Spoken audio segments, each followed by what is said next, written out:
country where we are judged by our character with dignity and respect for all.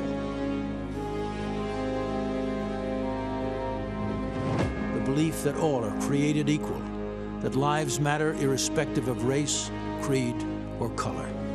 Committed to excelling beyond our dreams, limited only by our imaginations, where rugged individualism and American exceptionalism inspire the best in each of us. Liftoff. And when we see injustice to one, we act to fix it for all. This is our story. We journey together. We stand in the breach to preserve a way of life that, while imperfect, has brought prosperity, honor, and dignity to generations past and will for generations to come. 4 years ago, we faced an historic crossroad. Career politicians promising change every election, but delivering emptiness. We chose a different path. A man who is not a politician, a man who cares, a man who loves America and all Americans, a man who works tirelessly for you, even tonight during this nomination. The results? Jobs were created, embracing the undeniable greatness of diversity. Prosperity, safe communities, protecting and serving, caring for one another. Still, politicians spun their deceptions and obstructed progress, fanning the flames of lawlessness. We all know that it is easy to criticize. It takes a true leader to solve problems. COVID-19, while others criticized without solutions, President Trump's swift action saved lives. And as leading Democrats want to keep businesses closed down, our president is leading the way for a full economic recovery. We are America. Despite unpredictable events, we as Americans work together to overcome challenges, write our own stories. The legends for our posterity. America, land of promise, land of opportunity, land of heroes, land of greatness. Join us over the next 4 nights as we write the next chapter of our journey and share our vision as the greatest country with the greatest citizens that attain the greatest achievements.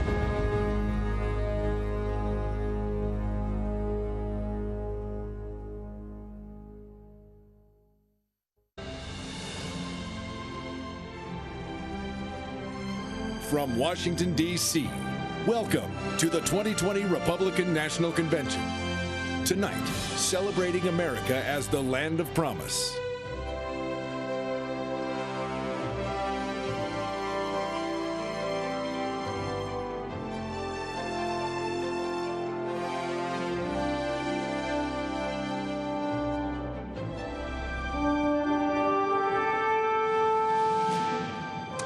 Let us pray, and pray we must, as grateful citizens of a country we boldly claim to be one nation under God. Pray we must, praising the Lord for a country where freedom of religion is so cherished, where both Republicans and Democrats begin their conventions, heads bowed in prayer. Pray we must, conscious of those suffering from COVID and those unwearied frontliners who care for them and all of us. Pray we must that all lives may be protected and respected in our troubled cities and the police who guard them, in tense world situations where our men and women in uniform keep the peace, for the innocent life of the baby in the womb, for our elders in nursing care and hospice, for our immigrants and refugees, those lives threatened by religious persecution throughout the world or by plague, hunger, drugs, human trafficking, or war. Pray we must in thanksgiving, dear God, for democracy, as we ask your hand, Almighty Father, upon this convention and the nominees of both parties, and his wisdom upon an electorate so eager to perform its duty of faithful citizenship. pray we do, for we dare claim, in God we trust. Amen.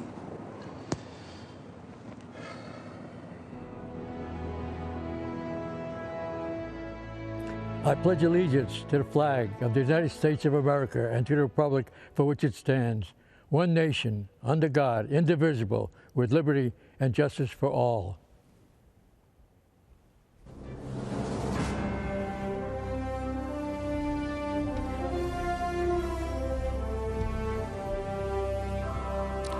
Good evening. It is an honor to be with you tonight. My name is Charlie Kirk. I run the largest pro-American student organization in the country, Turning Point USA, fighting for the future of our republic. Speaking to you in my personal capacity tonight as a 26-year-old, I see the angst of young people as well as the challenges facing new parents. I am here tonight to tell you, to warn you, that this election is a decision between preserving America as we know it and eliminating everything that we love. For decades, ruling class leaders in both parties sold out our future to China, to faceless corporations, and to self-serving lobbyists. They did it to preserve their own power and enrich themselves, all while rigging the system to hold down the good, decent middle-class patriots striving to build a family and pursue a decent life. All of this changed dramatically in 2015 when a billionaire named Donald Trump put his own life of luxury on the line. From that moment he came down that famous escalator, he started a movement to reclaim our government from the rotten cartel of insiders that have been destroying our country.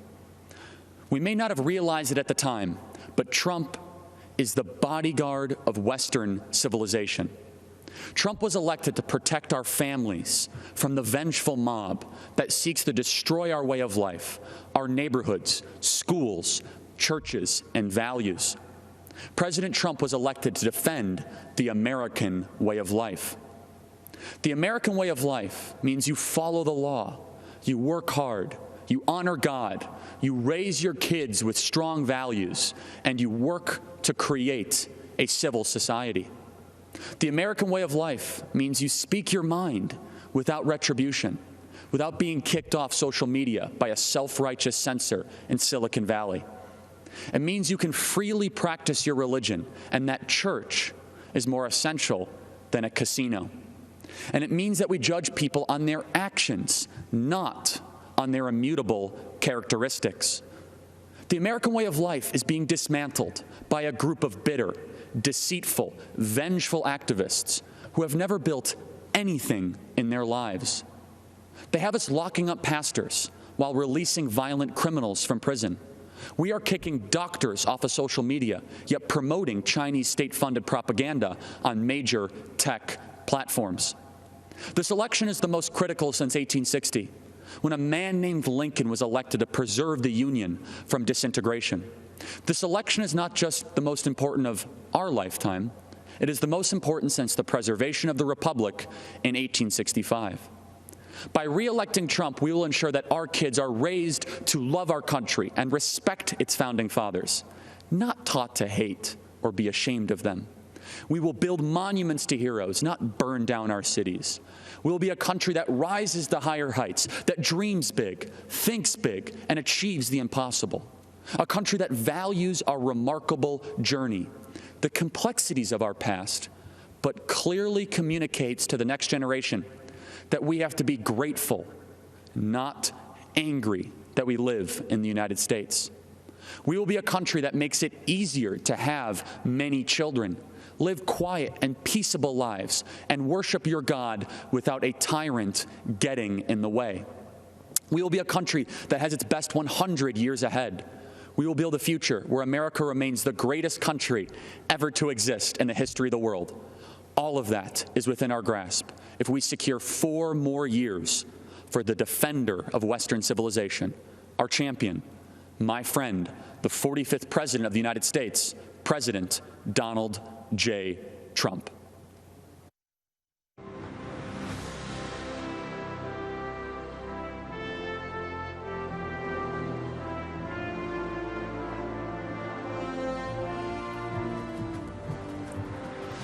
I'm Rebecca Friedrichs, a veteran California public school educator. I'm here to give voice to America's great teachers because our voices have been silenced for decades by unions who claim to represent us. They do not.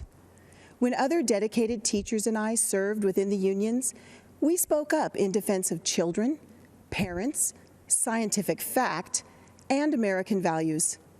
For our trouble, we were brutalized, booed off the platform, barred from committees, shouted down, and even spit upon by union leaders.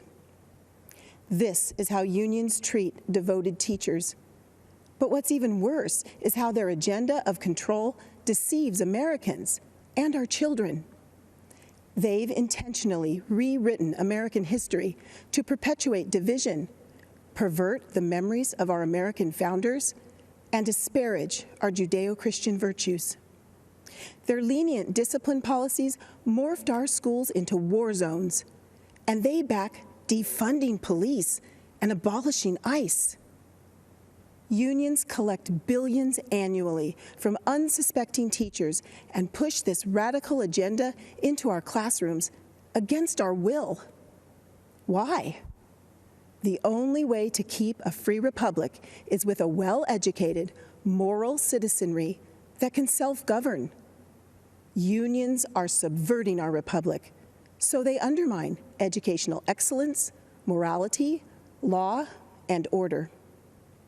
That's why they spend hundreds of millions annually to defeat charter schools and school choice, trapping so many precious low-income children in dangerous, corrupt, and low-performing schools. To fight back on behalf of children and America, brave teachers brought a lawsuit against unions. And do you know who intervened against us? The Obama-Biden administration and California Attorney General Kamala Harris. They argued against us at the U.S. Supreme Court. Their comrades labeled us spawns of Satan and slandered us in mainstream media. No matter their abuse, we'll keep fighting for the country and children we love, just like President Trump. He's breaking the union's grip on our schools. That's why unions have tried to destroy him since the day he was elected. But President Trump isn't afraid to fight for what's right. He won't back down. His courage gives great teachers renewed hope.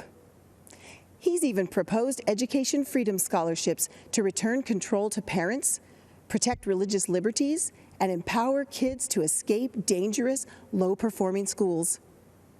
The Republican platform supports educational freedom. The Democrat Party does not. Democrats stand with deceptive teachers' unions who pick on loving teachers and little kids. President Trump stands with America's families, great teachers, and most importantly, our children. So America's great teachers, let's stand with President Trump in protection of the kids and country we love.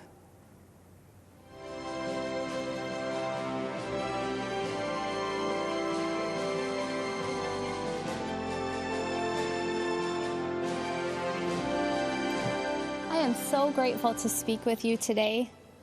My name is Tanya Weinreis. I am from Montana, where I live with my husband, my hero, a Marine and retired police officer.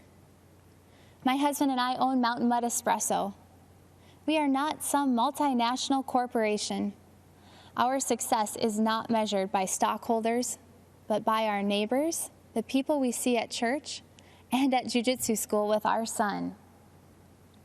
Mountain Mud Espresso is the American story. A story not just for entrepreneurs, but for millions of hardworking men and women who are building their American dream every day.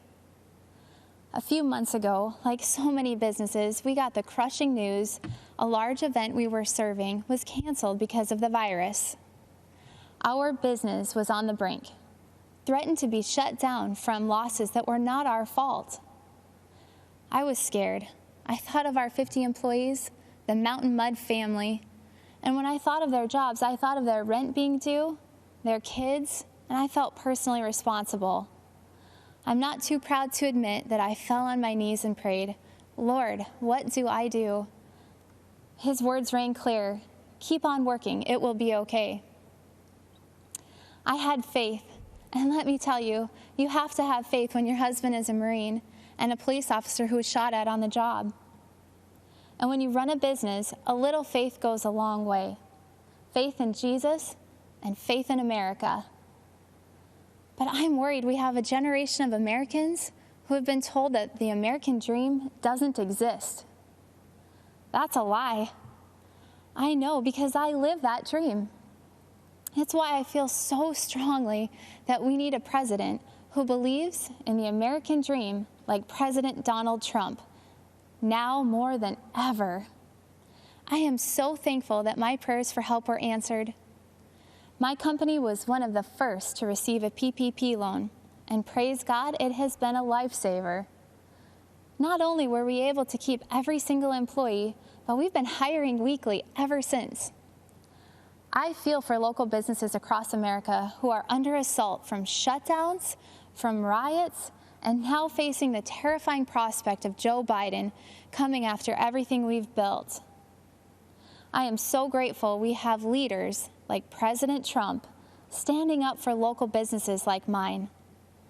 Thank you, President Trump. It is exciting to be part of the great American comeback story.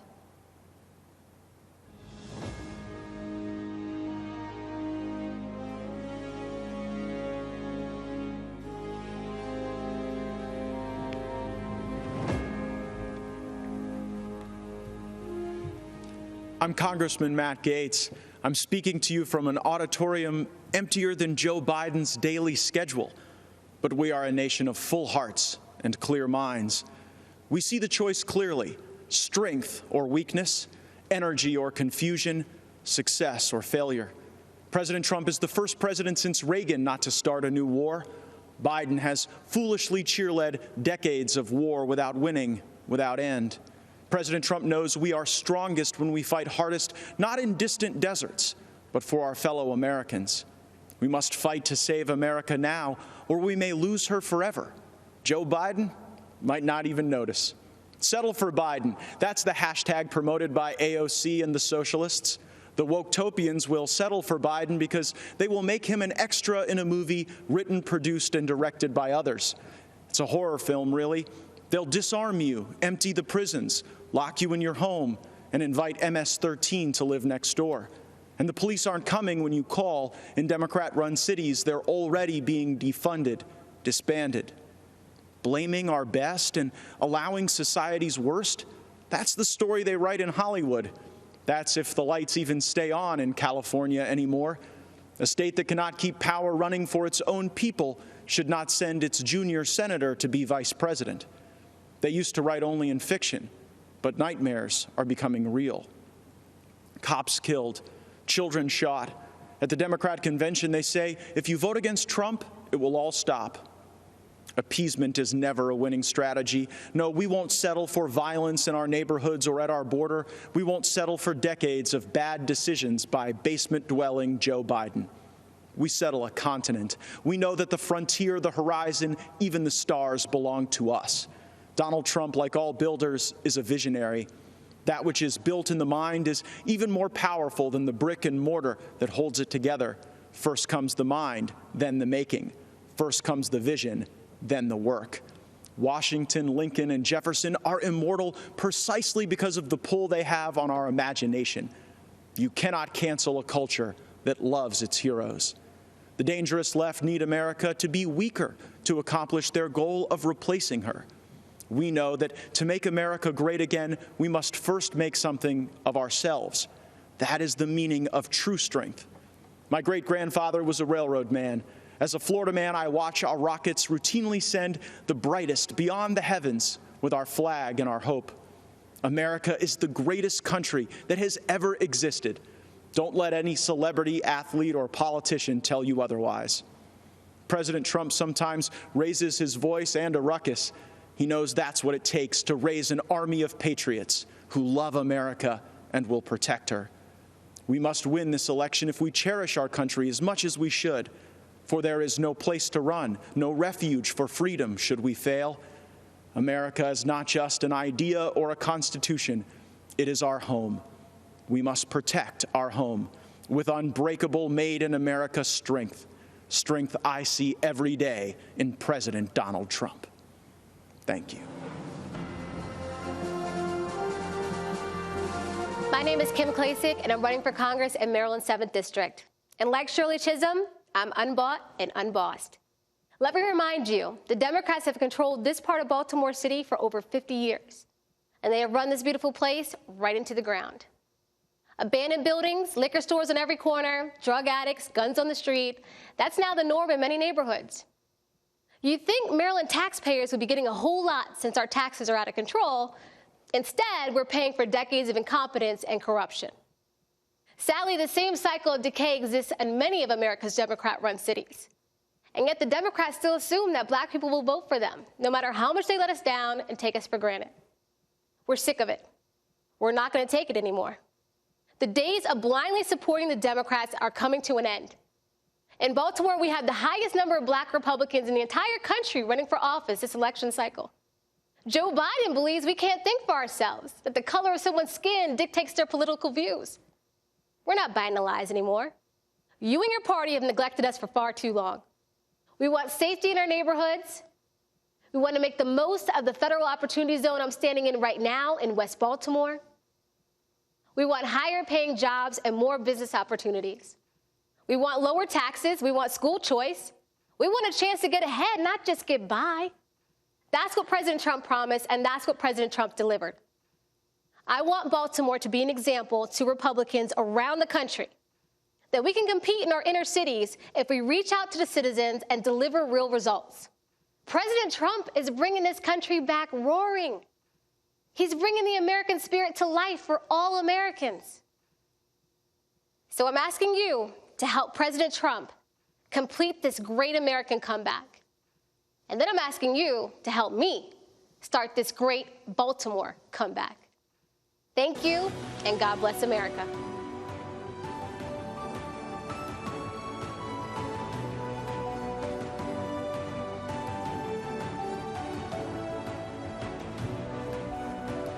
Good evening. I'm Ronna McDaniel, chairwoman of the Republican National Committee, and on behalf of everyone in our party and President Trump, thank you for tuning in as we kick off this historic convention. As we speak to you tonight, we send our thoughts and prayers to those facing terrible fires in California, recovering from storms in Iowa, and preparing for hurricanes in Louisiana and the Gulf Coast.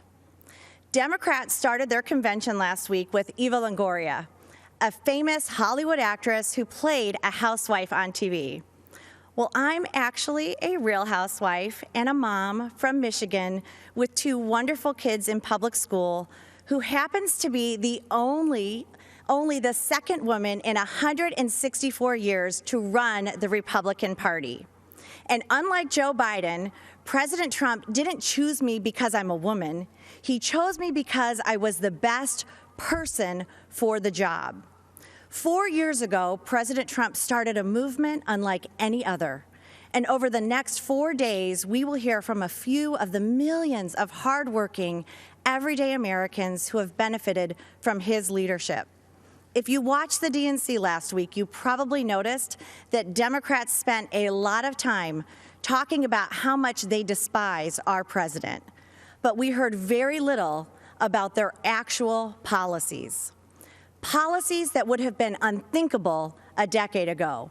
Policies like banning fossil fuels, eliminating private health insurance, taxpayer-funded health care for people who come here illegally, and defunding the police. Their argument for Joe Biden boiled down to the fact that they think he's a nice guy. Well, let me tell you, raising taxes on 82% of Americans is not nice. Eliminating 10 million good-paying oil and gas jobs is not nice. Policies that force jobs to flee our country or allow abortion up until the point of birth are not nice.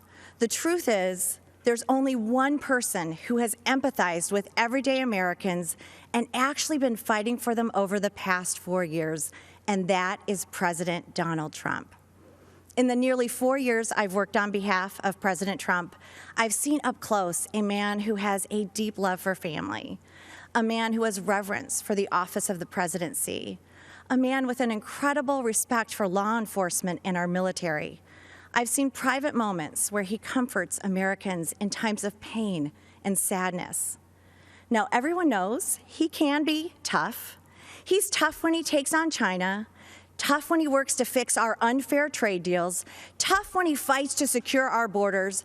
President Trump is always going to be tough when he is fighting for the American people, because nice guys like Joe cared more about countries like China and Iran than the United States of America. Tonight begins a new chapter in the great American story, a story that has inspired the world for generations. And when we re-elect President Trump this November, the best is yet to come. This election is the most important in our lifetime. Your vote counts more than ever. If you want to check your voting status, secure your ballot, or register to vote, text VOTE to 88022. Earlier today, President Trump and Vice President Pence came to North Carolina to thank our delegates for unanimously renominating them to a second term.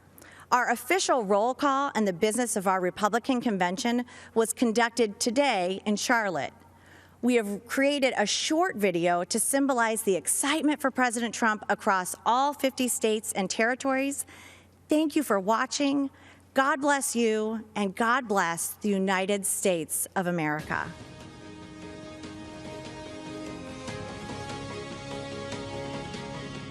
The great state of Alabama, Alaska, Arkansas boy, Arizona, Arkansas, California, Colorado, Connecticut, Delaware, District of Columbia, Florida, Georgia, Guam, Hawaii, Idaho, Illinois, Indiana, Iowa, Kansas, Kentucky, Louisiana, Maine, Maryland, Massachusetts, Michigan, Minnesota, Mississippi, Missouri, Montana, Nebraska, Nevada, New Hampshire, New Jersey, New Mexico, New York, North Carolina, North Dakota, the Northern Mariana Islands, Ohio, Oklahoma, Oregon, Pennsylvania, Puerto Rico, Rhode Island, South Carolina, South Dakota, Tennessee, United States Virgin Islands, Utah, Vermont, Virginia, Washington, West Virginia, Wisconsin, Wyoming. Are excited to nominate Donald J. Trump, and Vice President Mike Pence for 4 more years. Thank you for all you've done to make America great again. It is our privilege to nominate you for 4 more years. And we know the best is yet to come.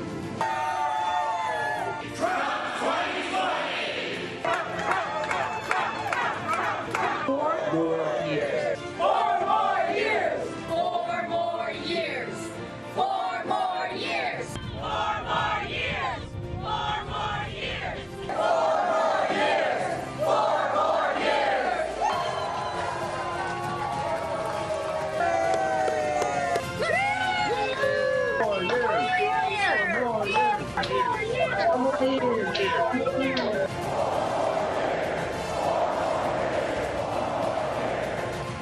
We will make America great again.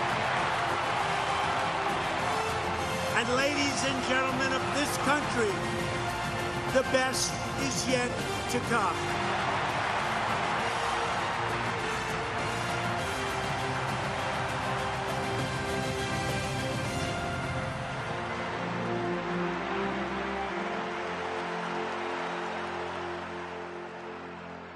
I didn't back down from my promises, and I've kept every single one. This current administration had made hope possible.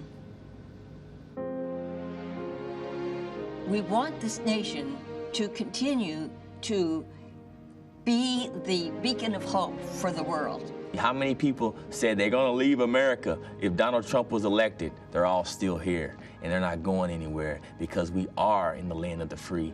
We will never, ever sign bad trade deals. details. America first, again, America first. America's great USMCA trade bill. This is a big win for the United States of America. This is a great trade deal. We are going to lift the restrictions on the production of American energy.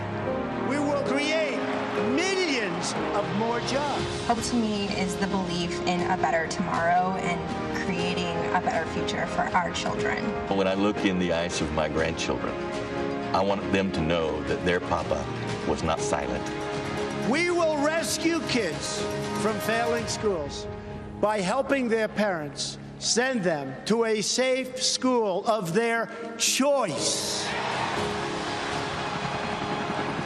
We will completely rebuild our depleted military. The countries that we are protecting at a massive cost to us will be asked to pay their fair share.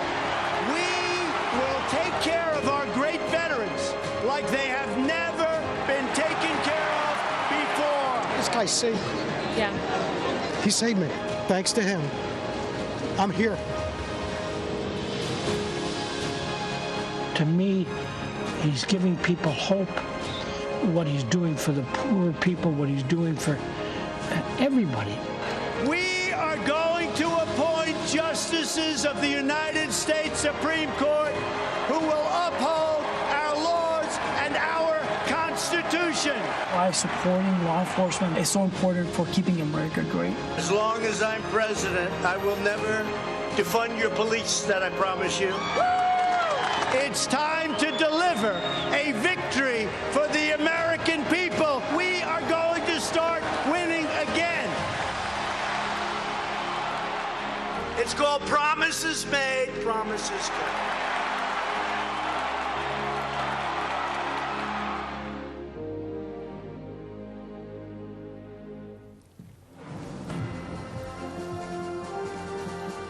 My name is Amy Ford. I've been a registered nurse for 17 years. I'm from the small town of Williamson, West Virginia, where I've lived my entire life, the daughter of a nurse and a coal miner. Even though I was the youngest of 4 children, I was always somewhat of a caretaker. It came natural for me. So it felt right to follow in my mother's footsteps and become a nurse. And this March, when COVID-19 sent our country into crisis, I knew I had to help any way that I could. I deployed to New York in April and then to San Antonio, Texas, working as a COVID relief nurse in both states. As I contended with the challenges of treating our patients who had their worlds turned upside down, I noticed a positive change in our healthcare system. President Trump recognized the threat this virus presented for all Americans early on and made rapid policy changes. And as a result, telehealth services are now accessible to more than 71 million Americans, including 35 million children. Prior to COVID, telehealth was not covered or reimbursed under Medicare, Medicaid, or CHIP. This left our most vulnerable populations with no other choice but to have an in-person office visit with their physicians, increasing their risk of exposure to COVID-19 exponentially. The expansion of telehealth services has also resulted in the integration of video visits between patients and their families, allowing loved ones to have contact and visualization, as well as a better understanding of care. Telehealth has been essential during this pandemic. I don't want the media taking my personal story and twisting it, so let me be clear. As a healthcare professional, I can tell you without hesitation, Donald Trump's quick action and leadership saved thousands of lives during COVID-19. And the benefits of that response extend far beyond coronavirus. Telehealth will continue to aid many that are just unable to find transportation or a way to the doctor for regular checkups. This is especially true in rural America. I live in a town of about 2,000 people. We do not have buses, trains, trolleys, or Ubers available to us. In addition, the unavailability of services can also hinder treatment for many. So increased access to telehealth for millions of Americans has truly been life-saving, and we have President Trump to thank. From the very beginning, Democrats, the media, and the World Health Organization got coronavirus wrong. The World Health Organization said, authorities have found no clear evidence of human-to-human transmission. Overall, most people should not be terribly concerned about it. Everything is fine here. We do want to say to people, come to Chinatown. Here we are. Come join us. We don't even think it's going to be as bad as it was in other countries. Go about your lives. Go about your business. One leader took decisive action to save lives. President Donald Trump. Banning travel from China and coronavirus epicenters. Biden charged xenophobia. But President Trump was right, signing the CARES Act, providing immediate relief to American families, workers, and businesses, declaring a national emergency, tapping into $42 billion in existing emergency funding, quickly getting crucial personal protective equipment to the states, signing the Families First Coronavirus Response Act, ensuring that American families and businesses impacted by the virus receive the strong support they need, launching Operation Warp Speed to fast-track a vaccine in record time. He said everything that I could have hoped for. Promise made, promise kept. He is ready, willing, and able to help. He has been responsive. He's done a lot of good things. What the federal government did was a phenomenal accomplishment. In our hour of need, you all literally are helping us in a big way. We were at the edge, and this is life or death stuff, and we're forever thankful for that. Soon, we will emerge safer, stronger, and greater than ever.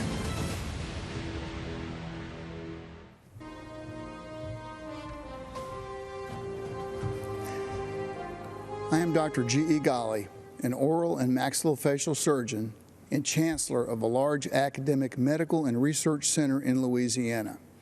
I feel uniquely positioned to share how President Trump's decisive leadership led to a rapid and efficient response to the coronavirus pandemic. I know this as a health professional and as someone who has recovered from COVID himself. The COVID-19 pandemic exploded into our great nation with an intensity unparalleled in history. But our medical investigation and drug development systems were not designed for a pandemic. The devastating effects of the coronavirus demanded immediate changes at the regulatory level. A prompt response led by President Trump cleared away the red tape that usually makes drug approvals a long and drawn-out process.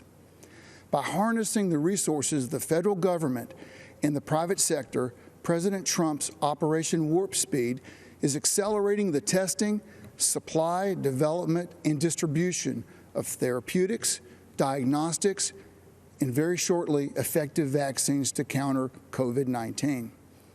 Let me give you 3 clear examples of how President Trump's leadership removed regulatory barriers so COVID patients could have faster access to effective therapies and diagnostics.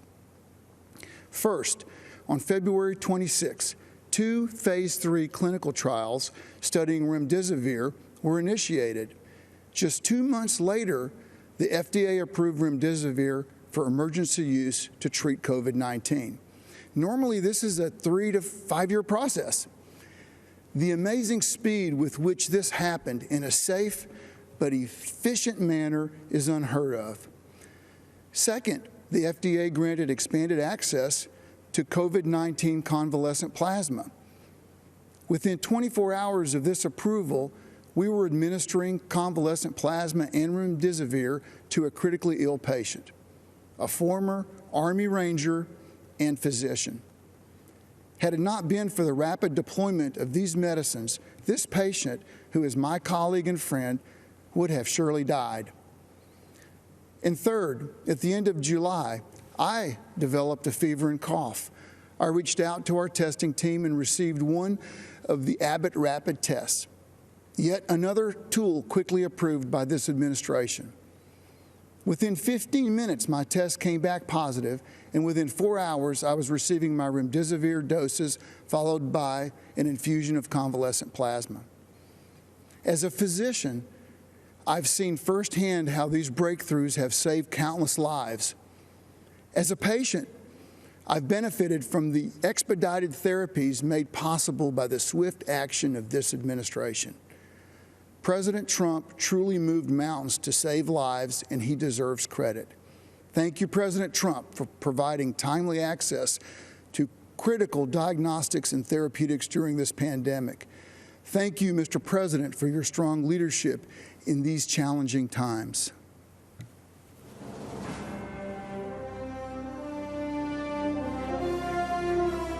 When the China virus invaded our country, we launched the greatest mobilization of American society since World War II. Patriots of every race, color, and creed rallied together to defeat the invisible enemy and save the lives of their fellow citizens. Today, our hearts overflow with appreciation for the incredible frontline workers who risk their own health and safety to keep America strong and safe. When crisis came, millions of everyday Americans rose to the challenge. In their actions, we see true greatness of the American character. We always find a way to victory. History will remember and celebrate the heroes of 2020 for as long as our great American flag waves over the land that we love. To every frontline worker, I offer the salute of a nation that is forever in your debt. Thank you, God bless you, and God bless America.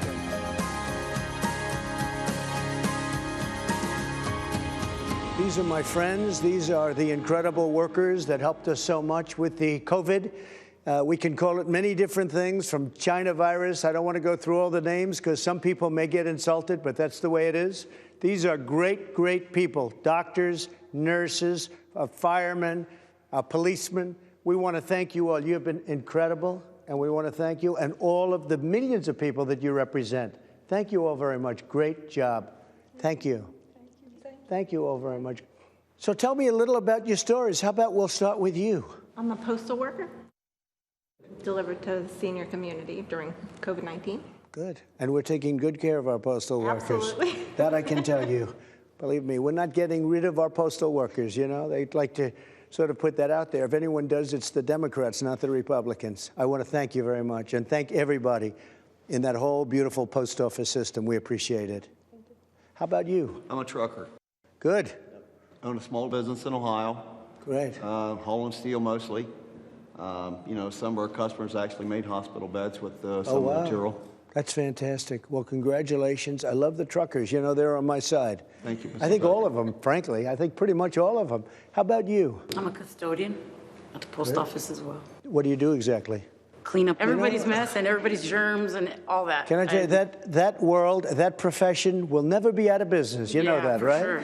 Thank you very much for being here. Thank you. And how about you? I'm a registered nurse, President Trump. I work at a New Jersey hospital. It's called Virtual Willingboro Hospital. Right. I also represent an organization of professional nurses. It's called the National Association of Catholic Nurses. Very good. But I want to tell you, sir, as a nursing supervisor, I am so in awe of your leadership. Honestly, I know many people have said often interesting things, but it takes a true leader to be able to ignore all that stuff and do what is right and not be offended by all the words being said. Yeah. And you really do show that positive spirit to us. And as nurses, I appreciate that. But just as an individual, I'm grateful for that. Well, I'm for the nurses. I'm for the doctors. I'm for everybody. We just have to make this China virus go away, and it's happening. Please, go ahead. I'm also a nurse. I represent Genesis Healthcare, which is a skilled nursing facility company. I want to thank you and your administration for all the supplies and support and funding that you've given the skilled nursing units. Without that, we couldn't do as well as we have done.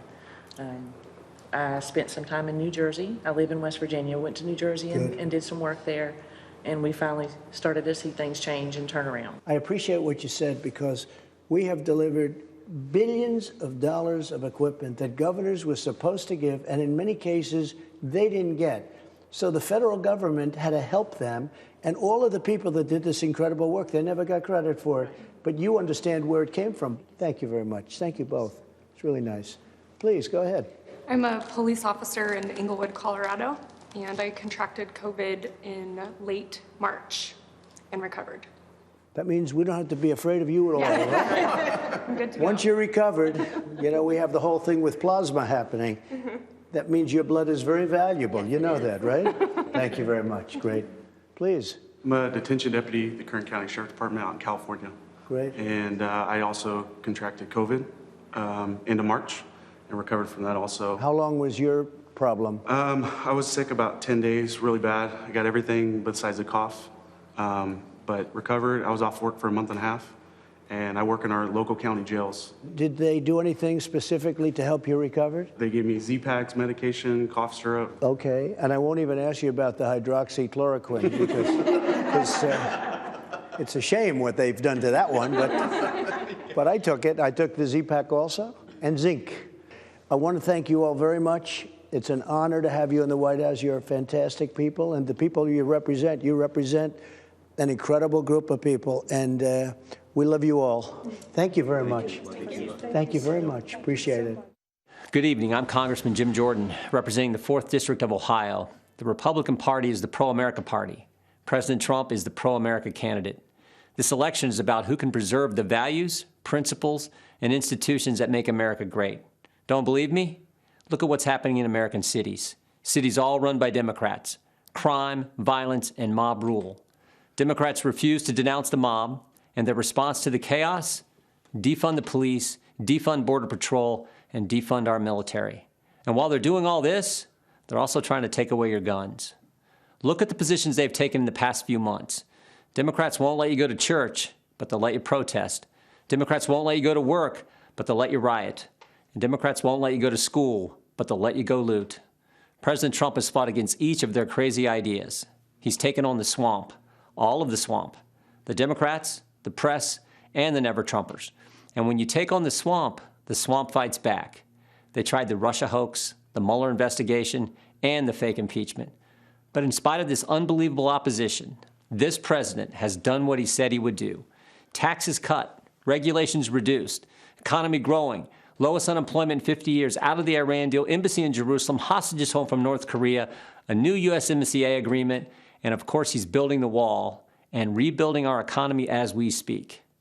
I love the president's intensity and his willingness to fight every day in Washington for our families. But what I also appreciate about the president is something most Americans never get to see, how much he truly cares about people. Our family has seen it. 2 years ago, our nephew Eli was killed in a car accident. He lived a mile up the road from us, grew up wrestling and training with our boys, was a high school state champion, varsity athlete for the University of Wisconsin. It was a Saturday morning, 3 days after the accident. I walked to the car to head up to Eli's parents' home when the president called. We talked about a few issues, and then he asked how the family was doing. I said, "They're doing okay, Mr. President, but it's tough." The president said, "Yeah, losing a loved one is always difficult, and it's really tough when they're so young." I then said, "Mr. President, I'm actually walking into their house right now. Obviously, they don't know that I'm talking to you, but if you'd be willing to say hello to Eli's dad, you'd make a terrible day a little less terrible." "What's his name?" the president asked. I walked through the door and said, "Todd, the president wants to talk to you."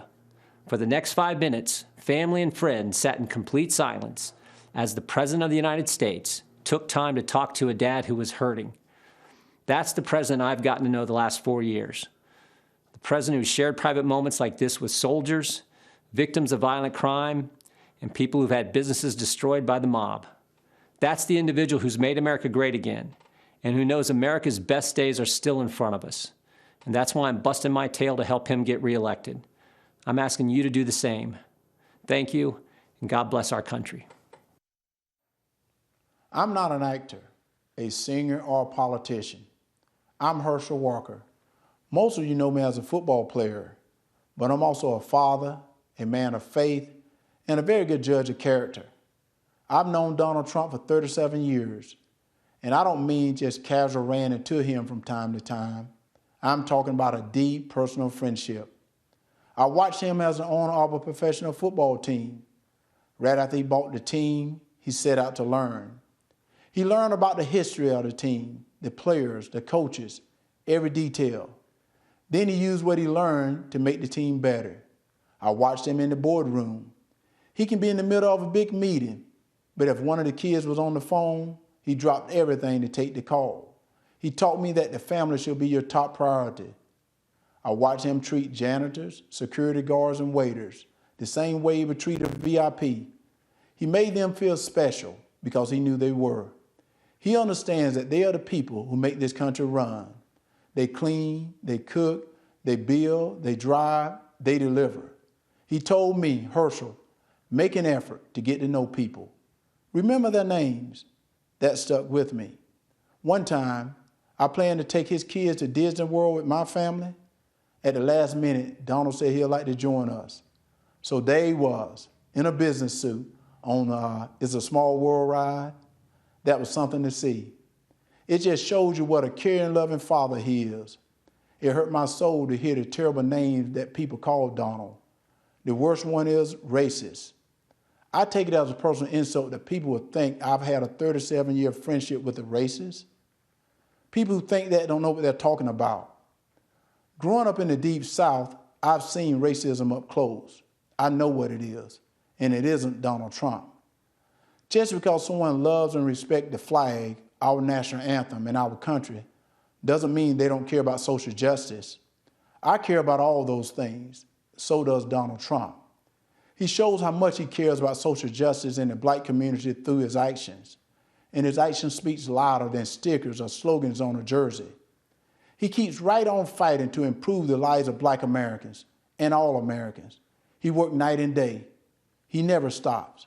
He leaves nothing on the field. Some people don't like his style, the way he knocks down obstacles that get in the way of his goals. People on the opposing team didn't like when I ran over them either, but that's how you get the job done. I pray every night that God gives him more time. Give him 4 more years. He has accomplished so much almost all by himself on a constant attack. But there's still more work to be done. If you love America and want to make it better, Donald Trump is your president. He's my president, and I'm blessed to call him friend. Good evening. I'm Natalie Harp, a formerly forgotten American from California. In the classic Jimmy Stewart film, It's a Wonderful Life, George Bailey is given a great gift, the chance to see what the world would be like without him. Tonight, Mr. President, we'd like to give you that same gift, because without you, we'd all be living in Pottersville, sold out to a crooked Mr., or I should say, a crooked Mrs. Potter, with no hope of escape except death itself. I should know, because I wouldn't be alive today if it wasn't for you. About 5 years ago, I was the victim of a notoriously deadly medical error. I survived, but only to be diagnosed with a rare and terminal bone cancer. You know, the Democrats love to talk about health care being a human right. But a right to what? Well, I'll tell you. To them, it's a right to marijuana, opioids, and the right to die with dignity, a politically correct way of saying assisted suicide. I was told I was a burden to my family and to my country, and that by choosing to die early, I'd actually be saving the lives of others by preserving resources for them, rather than wasting them on a lost cause like myself. And when I failed the chemotherapies that were on the market, no one wanted me in their clinical trials. I'd make them look bad. They didn't give me the right to try experimental treatments, Mr. President. You did. And without you, I'd have died waiting for them to be approved. Now with the coronavirus, everyone knows what that feels like to be waiting for a cure. But we've only been waiting a few months. Just imagine what 2020 would have looked like, fighting for your life, without Donald Trump fighting for it too. In January, there would have been no China travel ban. Millions would have died. Millions more would have been infected, for there'd be no record levels of testing, no right to try treatments, no fast track for a vaccine, nor Operation Warp Speed ready to deliver it. And without Donald Trump as our patient advocate for the past 4 years, well, the opioid epidemic would have stolen even more lives from even more families. Kidney patients would have no future except dying on wait lists, for there'd be no initiative to increase donations. There'd still be no accountability at the VA, and our brave veterans would still be suffering long wait times with no choice nor access to faster care. Insulin and other drug prices would have continued to rise, while a record number of generic drugs would still be stuck in the pipeline. There'd be no price transparency. We wouldn't have health plans up to 60% cheaper than Obamacare, and we'd still be stuck with that infamous individual mandate. And God forbid what the next 4 years would look like. For in Joe Biden's America, China would control our drug production. We'd be one step closer to government-run health care. We wouldn't just be unable to keep our doctors, we'd be lucky if we could see any doctor. And even then, some of us would be denied care. For in socialized medicine, you don't beat the odds, you become the odds. And I would lose my right to try, just like Charlie Gard, that terminally ill British baby whose government-run healthcare system decided it was too expensive and too cruel to keep him alive. You see, Mr. President, you've done so much more than your promises made and promises kept. For numbers only tell part of the story. We are the rest of it. Facts with faces of Americans who would still be forgotten if you and our favorite First Lady hadn't given up your own wonderful life so we could have the chance at one.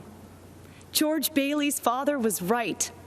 All you can take with you is that which you've given away. And Mr. President, that makes you the richest man in the world, for you have used your strength to make America strong again. Sacrificed the life you built to make America proud again. And you risked everything to make America safe again. It's a wonderful life. You made America great again. And on November 3rd, we are going to keep America great.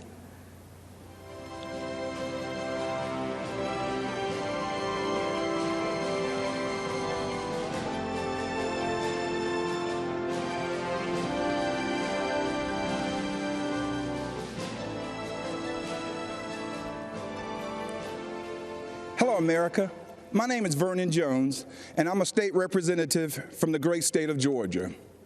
As you can see, I'm a man of color, and I'm a lifelong Democrat, too. You may be wondering, why is a lifelong Democrat speaking at the Republican National Convention? And that's a fair question, and here's your answer.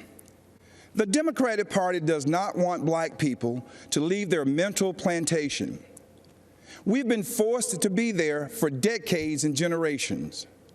But I have news for Joe Biden. We are free. We are free people with free minds. And I'm part of a large and growing segment of the black community who are independent thinkers, and we believe that Donald Trump is the president that America needs to lead us forward. This is no time for sleeping in the basement. Joe Biden has had 47 years to produce results, but he's been all talk and no action, just like so many of the Democrats who've been making promises to the black voters for decades. We've been their captive audience. When President Trump sought to earn the black vote, the Democratic Party leaders went crazy. Nancy Pelosi and Chuck Schumer literally started wearing kente cloths around the U.S. Capitol, as if pandering were enough to keep us satisfied. Let me tell you why I'm supporting our president. I grew up in the South, in Laurel Hill, North Carolina, Scotland County, the Green Pond community to be exact. My parents, Robin and Rufus Jones, built with their own hands a 4-room cinder-block home with no indoor plumbing. They had very limited education, but they instilled in us a strong work ethic that drove me from those tobacco fields of North Carolina to those hallowed halls of the Georgia General Assembly. My parents taught me if I believed in God, worked hard, and treated every person fairly, there was no limit to what we could achieve. I attended North Carolina Central University, an historical black college. For generations, HBCUs have been the incubators that develop black scholars in math and science and religion, engineering, and politics. They have been important springboards for the black success. But Democrats haven't treated them that way. When President Trump took office, he changed everything. He delivered historic funding to HBCUs, and he guaranteed it for 10 years, something that's never happened in the history of this country. That gave our HBCUs stability, the chance to grow, and produce the next generation of black leaders. That's right, Donald Trump did that. He's also supported school choice to ensure that no child, no matter their race or zip code, is left behind. Every child should have access to a quality education. But education is just the beginning. The president also built the most inclusive economy ever, with record low unemployment for African Americans and record high participation in the workforce. He put opportunity zones in the Trump tax bill that would drive investment into our communities for decades to come. He put the interests of American workers, and especially black workers, first. That's right, Donald Trump did that. He delivered historic criminal justice reform. He ended once and for all the policy of incarceration of black people, which has decimated our communities, caused by no other than Joe Biden. Democrats wouldn't do it, Obama didn't want to do it, and Joe Biden and Kamala Harris definitely wouldn't do it. But Donald Trump did it. He's also working every day to make our communities safer. As a former executive of DeKalb County, Georgia, I directed one of the largest public safety departments in the Southeast. I've seen tragic shootings on both sides, officers killing citizens and citizens killing officers in the line of duty. Police officers are our fellow citizens. They live in our country. They have families too. They live in our communities. Unfortunately, Democrats have turned their backs on our brave police officers. They call it defunding, and it's a danger to our cities, our neighborhoods, and our children. Isn't it ironic that Democrat politicians have personal security to protect them? So why don't they forego their security and replace them with social workers, especially since that's what they want for you and me? Our police need more funding, not less, for frequent psychological examinations, for non-lethal remote restraint technology, and for more de-escalation and use of force training. These are the common sense solutions that President Trump supports: true, sincere police reform. That's right, Donald Trump did that too. Education, jobs, safety, security, on issue after issue. And in just a single term, he destroyed these negative forces that have victimized the black community for decades. He gave us the opportunity to rise. Now, you know, when I made the public announcement of my support for President Trump, all hell broke loose. I was threatened, called an embarrassment, and asked to resign by my own party. Unfortunately, that's consistent with the Democratic Party and how they view independent thinking black men and women. But I'm here to tell you that black voices are becoming more woke and louder than ever. The Democratic Party has become infected with a pandemic of intolerance, bigotry, socialism, anti-law enforcement bias, and a dangerous tolerance for people who attack others, destroy their property, and terrorize our own communities. That's what this election is all about. And that's why right now, more than ever before, America needs Donald Trump in the Oval Office for another 4 years. God bless you, and vote Donald J. Trump. Thank you.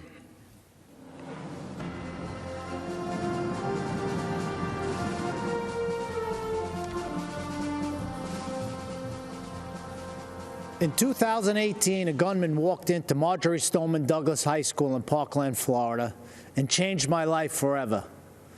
My name is Andrew Pollock. His name isn't worth saying. One of the seniors walking in the hallways that day was my beautiful daughter, Meadow. She was just months away from graduating and beginning a new life. We were so proud of the woman she had become. But in the hallway on that 3rd floor, the gunman saw Meadow and shot her down the hallway, hitting her 4 times. After she was shot and on the floor, she crawled over to another student, a freshman girl, to protect her. She draped her body over her, and then the scumbag gunman shot my daughter at point-blank range 5 more times, killing Meadow and the girl she was shielding. She had a whole life ahead of her, and in that life, she could have done anything and been anything. So many moments that I waited so long for were taken from me. I didn't get to drop her off at college. I didn't get to walk her down the aisle. But every moment was taken from her, and for what? I never wanted this to become a political spectacle, but it did. I never wanted to meet the president like this, but I did. I was invited to the White House. The truth is, I had just buried my daughter that week. I really wasn't interested in public events like a tour or a photo op. I was interested in answers and solutions. So if the president wanted to meet me personally, I said I'd go. They said, of course, that was his plan. At the White House, my family and I sat with the president in the Oval Office and told him about Meadow. I told him what we knew. I told him that his administration needed to take a closer look at what went wrong and why. And I got to see who President Trump really is.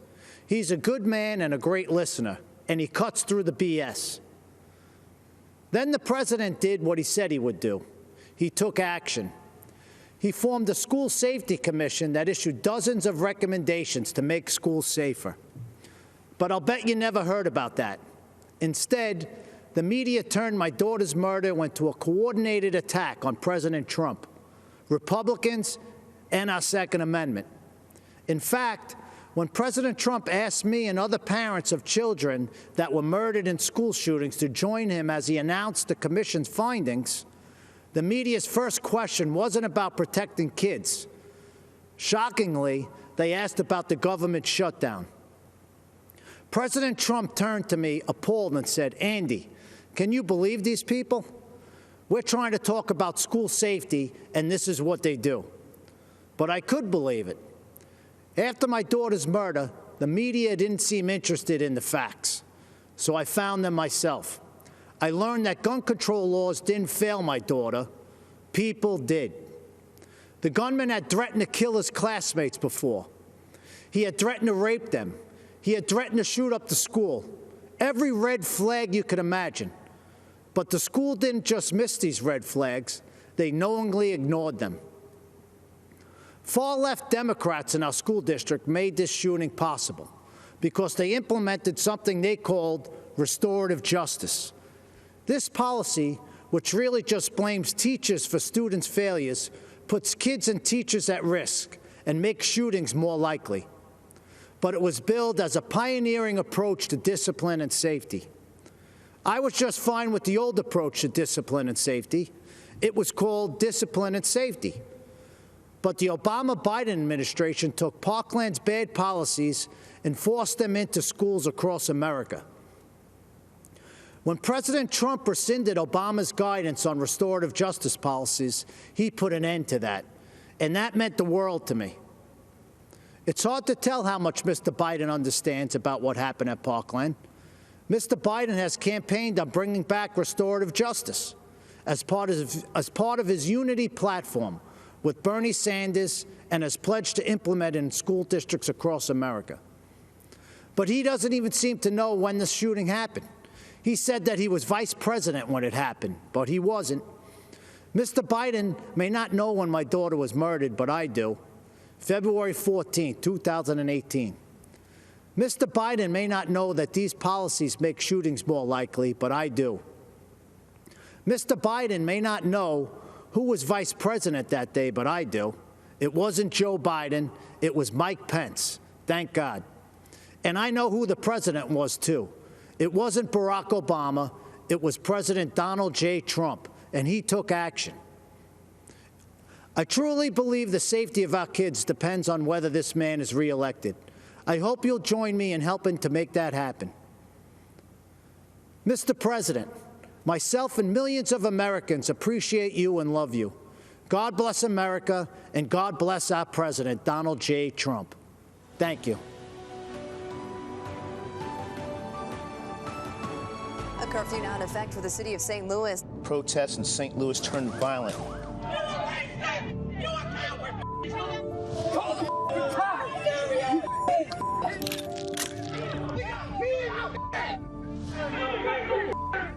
Mark McCloskey says he and his family have been threatened with violence.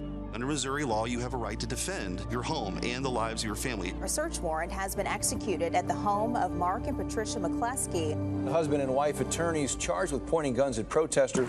They were simply trying to protect their home. Good evening, America. We are Mark and Patty McCloskey. We're speaking to you tonight from St. Louis, Missouri, where just weeks ago you may have seen us defending our home as a mob of protesters descended on our neighborhood. America is such a great country that not only do you have the right to own a gun and use it to defend yourself, but thousands of Americans will offer you free advice on how to use it. At least that's what we experienced. What you saw happen to us could just as easily happen to any of you who are watching from quiet neighborhoods around our country. And that's what we want to speak to you about tonight. That's exactly right. Whether it's the defunding of police, ending cash bail so criminals can be released back out on the streets the same day to riot again, or encouraging anarchy and chaos on our streets, it seems as if the Democrats no longer view the government's job as protecting honest citizens from criminals, but rather protecting criminals from honest citizens. Not a single person in the out-of-control mob you saw at our house was charged with a crime. But you know who was? We were. They've actually charged us with felonies for daring to defend our home. On top of that, consider this. The Marxist liberal activist leading the mob to our neighborhood stood outside our home with a bullhorn screaming, "You can't stop the revolution." Just weeks later, that same Marxist activist won the Democrat nomination to hold a seat in the U.S. House of Representatives. In the city of St. Louis, that's the same as winning the general election. That Marxist revolutionary is now going to be the Congresswoman from the 1st District of Missouri. These radicals are not content with marching in the streets. They want to walk the halls of Congress. They want to take over. They want power. This is Joe Biden's party. These are the people who will be in charge of your future and the future of your children. They're not satisfied with spreading the chaos and violence into our communities. They want to abolish the suburbs altogether by ending single-family home zoning. This forced rezoning would bring crime, lawlessness, and low-quality apartments into now thriving suburban neighborhoods. President Trump smartly ended this government overreach, but Joe Biden wants to bring it back. These are the policies that are coming to a neighborhood near you. So make no mistake, no matter where you live, your family will not be safe in the radical Democrats' America. At this moment in history, if you stand up for yourself and for the values our country was founded on, the mob, spurred on by their allies in the media, will try to destroy you. You've seen us on your TV screens and Twitter feeds. You know that we're not the kind of people who back down. Thankfully, neither is Donald Trump. President Trump will defend the God-given right of every American to protect their homes and their families.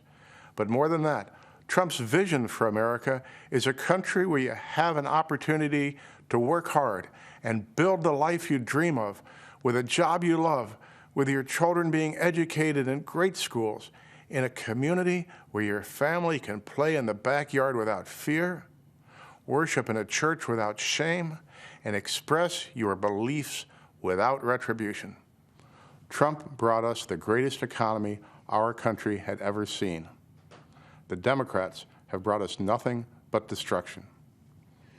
When we don't have basic safety and security in our communities, we'll never be free to build a brighter future for ourselves, for our children, or for our country.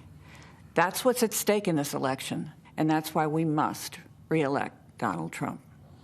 God bless you, God bless the President. And God bless these United States.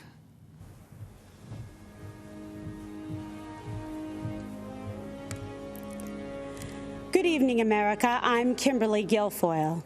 I speak to you tonight as a mother, a former prosecutor, a Latina, and a proud American. And yes, a proud supporter of President Donald J. Trump. Why? Because he is the president who delivers for America.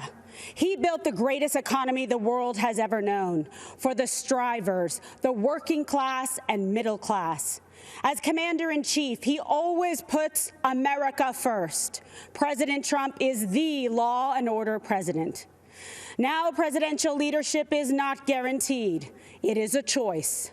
Biden, Harris, and the rest of the socialists will fundamentally change this nation.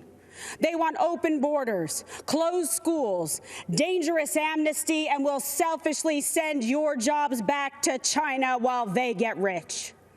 They will defund, dismantle, and destroy America's law enforcement. When you are in trouble and need police, don't count on the Democrats. As a first-generation American, I know how dangerous their socialist agenda is. My mother, Mercedes, was a special education teacher from Aguadilla, Puerto Rico. My father, also an immigrant, came to this nation in pursuit of the American dream. Now, I consider it my duty to fight to protect that dream. Rioters must not be allowed to destroy our cities. Human sex drug traffickers should not be allowed to cross our border. The same socialist policies which destroyed places like Cuba and Venezuela must not take root in our cities and our schools.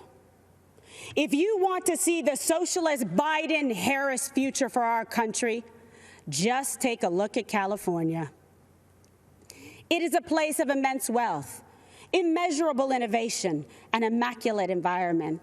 And the Democrats turned it into a land of discarded heroin needles in parks, riots in streets, and blackouts in homes. In President Trump's America, we light things up. We don't dim them down. We build things up. We don't burn them down. We kneel in prayer, and we stand for our flag. This election is a battle for the soul of America. Your choice is clear. Do you support the cancel culture, the cosmopolitan elites of Nancy Pelosi, Chuck Schumer, and Joe Biden, who blame America first? Do you think America is to blame? Or do you believe in American greatness? Believe in yourself, in President Trump, in individual and personal responsibility. They want to destroy this country and everything that we have fought for and hold dear. They want to steal your liberty, your freedom. They want to control what you see and think and believe so that they can control how you live. They want to enslave you to the weak, dependent, liberal, victim ideology to the point that you will not recognize this country or yourself. From the beginning, when President Trump spoke about making America great again, he was speaking about that shining city on a hill and restoring the beacon of light that once shined so bright. His promise was to put America first, and he has. When President Trump cut middle-class taxes, putting tens of thousands of dollars back in the pockets of working-class Americans, that beacon began to flicker once again. When President Trump commanded the defeat of ISIS, took out al-Baghdadi and Soleimani, and paved the way for peace in the Middle East, that beacon started to glow. When he negotiated historic trade deals with Canada, Mexico, Japan, and China, bringing back thousands of manufacturing jobs to America, that beacon shined bright once again for the world to see. America, it's all on the line. President Trump believes in you. He emancipated anticipates and lifts you up to live your American dream. You are capable, you are qualified, you are powerful, and you have the ability to choose your life and determine your destiny. Don't let the Democrats take you for granted. Don't let them step on you. Don't let them destroy your families, your lives, and your future. Don't let them kill future generations because they told you and brainwashed you and fed you lies that you weren't good enough. Like my parents, you can achieve your American dream. You can be that shining example to the world. Manifest and be the change in this country that you dream, that you hope, that you believe in. Stand for an American president who is fearless, who believes in you, and who loves this country and will fight for her. President Trump is the leader who will rebuild the promise of America and ensure that every citizen can realize their American dream. Ladies and gentlemen, leaders and fighters for freedom and liberty and the American dream, the best is yet to come.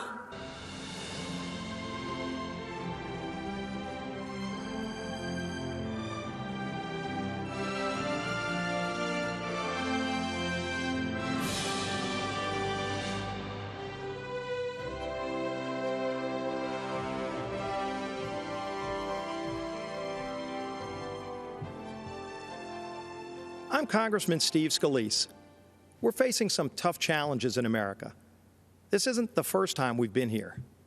I've worked closely with Donald Trump over the last few years, and if there's one constant theme to how he approaches problems, it's how much he cares about the hardworking people that Washington left behind. I've seen this firsthand. After I was shot on a baseball field by a leftist gunman, first responders rushed me to a hospital where I battled for my life. That same night, Donald Trump came to the hospital along with First Lady Melania Trump. They consoled my wife, Jennifer. They were there for my family in my darkest hours. Donald Trump would call to check on me throughout the following weeks just to see how I was doing. That's the kind of person he is. That's the side of Donald Trump that the media will never show you. Look, there's a lot at stake.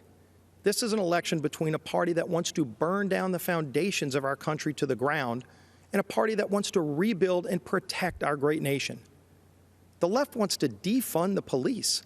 This is personal to me. I wouldn't be here without the bravery and heroism of the men and women in law enforcement who saved my life. President Trump stands with those brave men and women. Joe Biden has embraced the left's insane mission to defund them. There won't be an America to leave to our children and grandchildren without those brave law enforcement officers and first responders. Joe Biden's made a career in Washington for 47 years, promising things he's never delivered. In just 3 short years, President Trump has delivered huge wins for American families. While Joe Biden made hollow promises when he chaired the Senate Judiciary Committee, Donald Trump took action and delivered criminal justice reform. Joe Biden claims to care about the working man, but millions of good manufacturing jobs were shipped overseas during the Obama-Biden years to countries like China. Donald Trump brought those jobs back. I've seen how deeply President Trump cares about rebuilding our evaporating middle class. President Trump pledged to give the forgotten men and women of America a real shot at the American dream. And again, he delivered. The lowest unemployment rate in over 50 years, women creating small businesses at record pace, wages rising, the fastest, by the way, for lowest income levels. What can Joe Biden say to that? What has Joe Biden done in his 47 years in Washington that can compare to that? President Trump has delivered for the hardworking people of this great nation. It's going to take that kind of bold leadership to get us out of this COVID crisis. After President Trump saved lives by shutting down flights from China and Europe, he's now focusing the full weight of the government on a revolutionary plan to cure this virus by cutting red tape and empowering scientists to create a vaccine. This is visionary leadership in action at a time when we can't afford another 47 years of hollow promises. America's been through tough times before. Who better to lead us out of these times than the president who already built the strongest economy our country has ever seen? Donald Trump did it before. Donald Trump will deliver for us again. God bless you, and God bless these United States of America.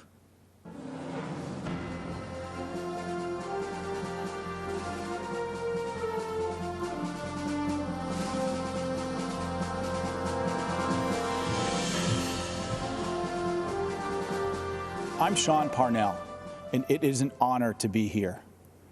In 2006, the Army sent me to Afghanistan as a young platoon leader, placed in command of Americans from every corner of our planet.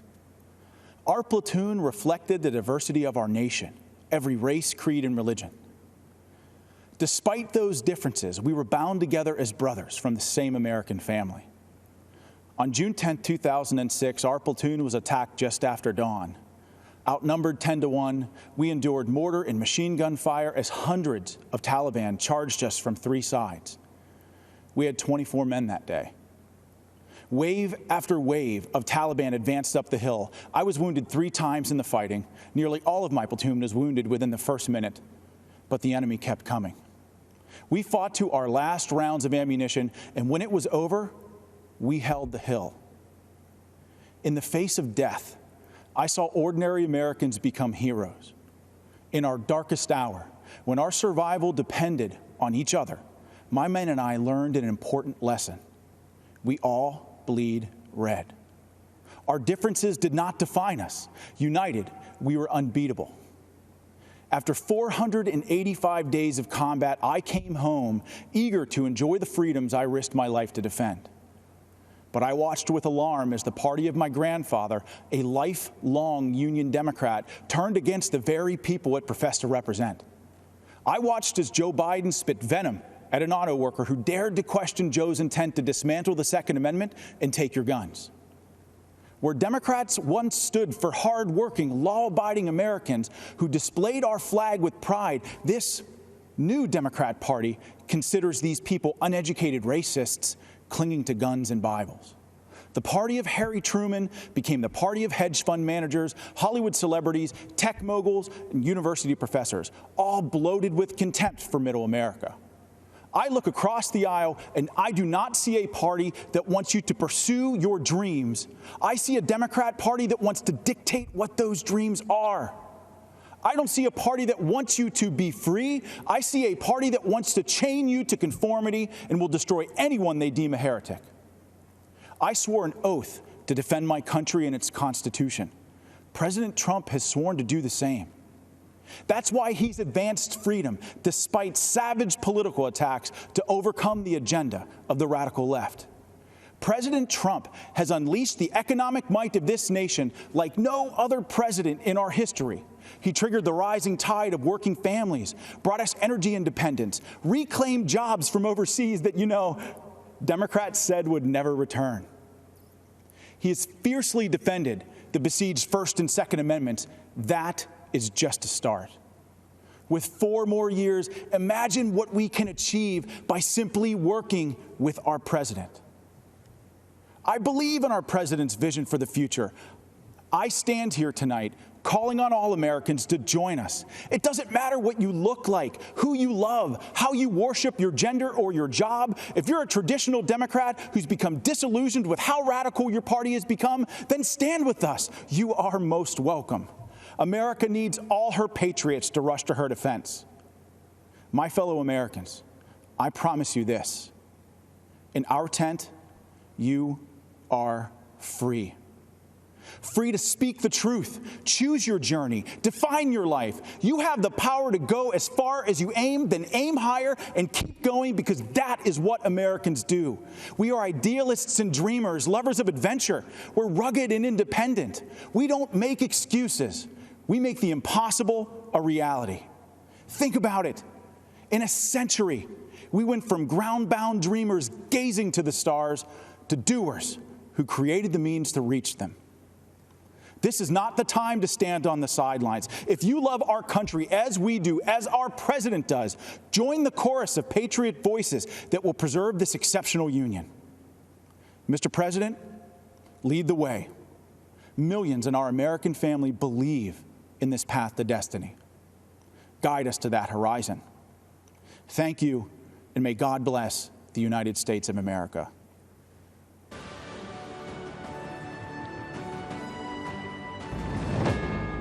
we come together to imagine a future determined by the shining light of our hopes and values and faith. A country where we are judged by our character with dignity and respect for all.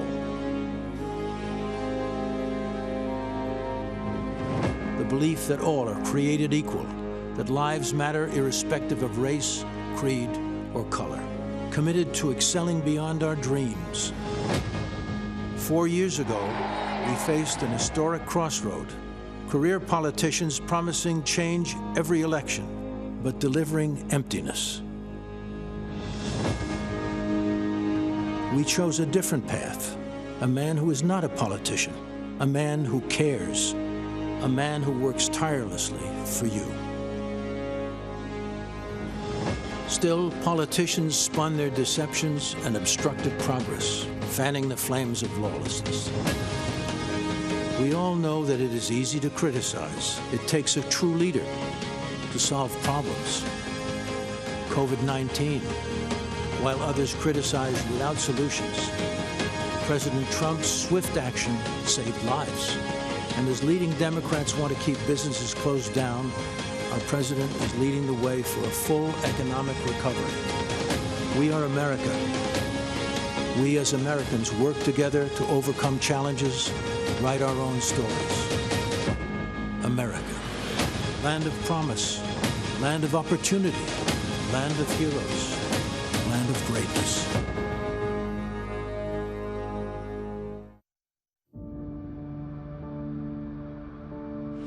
I thought I had been forgotten.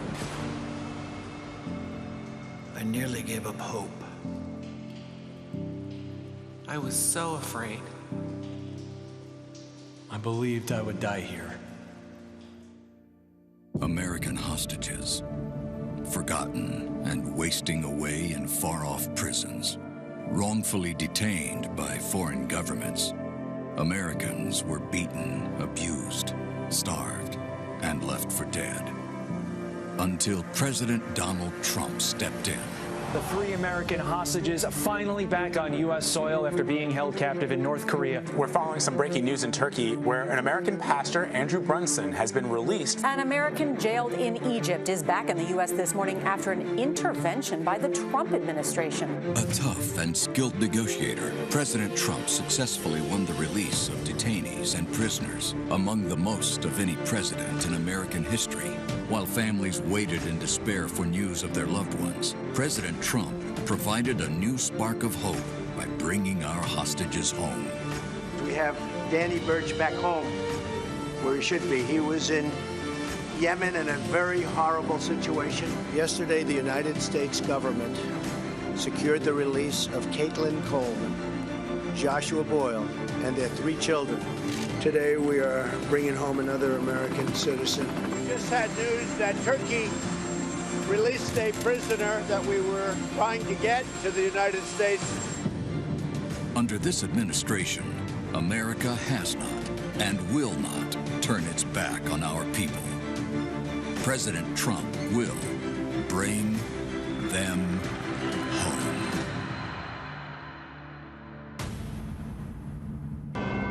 Diplomacy, negotiation skills, perseverance, faith, the ingredients of hope when there is no hope.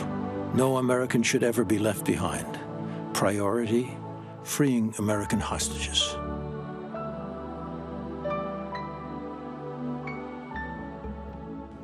We have 6 incredible people who were held hostage by various countries, and I'm very pleased to let everybody know that we brought back over 50 hostages from 22 different countries. We worked very hard on it, Ambassador O'Brien and others, and I will tell you, we're very proud of the job we did. But I'd like to ask maybe Pastor Brunson to say a few words so we can go through and just give us a little history of what happened and how is life treating you? I was held in Turkey for 2 years, and you took unprecedented steps, actually, to secure my release, and your administration really fought for me. And I think if you hadn't done that, I may still be in Turkey. So I'm very grateful. 28 years, right? They had you there they had you scheduled for a long time, Andrew. Yes. We had to get you back. And I have to say that, to me, President Erdogan was very good. And I know they had you scheduled for a long time, and you were a very innocent person. And he ultimately, after we had a few conversations, he agreed. So we appreciate that, and we appreciate the people of Turkey. And you still appreciate the people of Turkey, I understand, right? We love the Turkish people. We still That's do. great. It's great to have you back, Andrew. Thank you. Please. Mr. President, thank you for having me. My name is Sam Goodwin. I'm from St. Louis, Missouri. I was held in Syria for 63 days, and I think I speak for my fellow former hostages and detainees here when I say I'm as grateful as I've ever been for anything to be home safely. And thank you for the invitation and opportunity to be here. Particularly, Ambassador O'Brien was incredibly supportive and helpful to my family, and we can't say enough nice things about him. Thank you for promoting him. Good. And just really happy to be here, so thank you.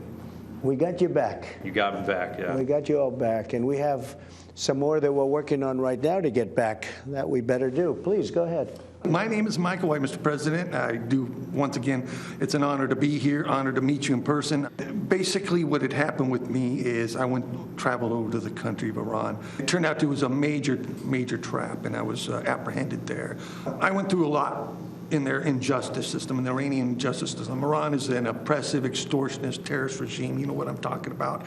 But what you did, sir, is you were able to get me out of that prison in record time. It was amazing. Thank you very much. Well, thank you, really the honor's all mine. Please. Yeah, my name is Josh Holt. This is my wife, Tammy. Yes. We were held hostage in Venezuela for 2 years. I know very well. And you helped us get out. Senator Hatch worked with you very well on that as well. And it was a great honor to be able to meet you right when we got back. And I remember a lot of people asking me, what was it like meeting President Trump? And I just say I was blown away. I'd just gotten released after 2 years. Then I'm shaking the hand of the president in the Oval Office, so I don't really remember a whole lot of it.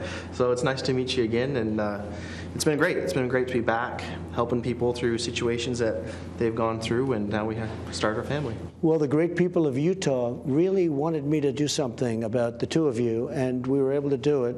And a little bit of a miracle, I think, frankly. It was. Because that was a very hostile period. And we appreciate everybody working so hard with us, but we were able to get you both back. And are you living in Utah now, I hope? We're still living in Utah. That's good. We'll say hello to the folks in Utah, because they're great people.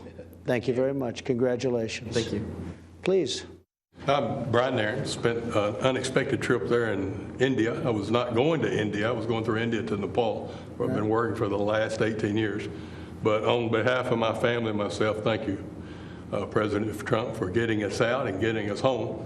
The darkest moment of our whole time together, your letter to my wife came, and it really gave her the hope and the peace. And that's great. From that time forward, as more people got involved, especially the ambassador there in India, things became more peaceful, and the hope was there for the last 4 months that we really would get to come home, because they had planned on keeping me for 3 to 5 years.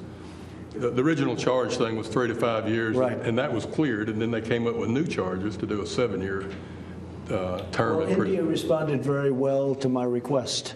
Good. So we appreciate that. We appreciate everything y'all did. Thank you all for being with us. We have a few more people we want to get back, and we will get them back, and they'll be back very soon. Thank you very much. Appreciate it. Great stories.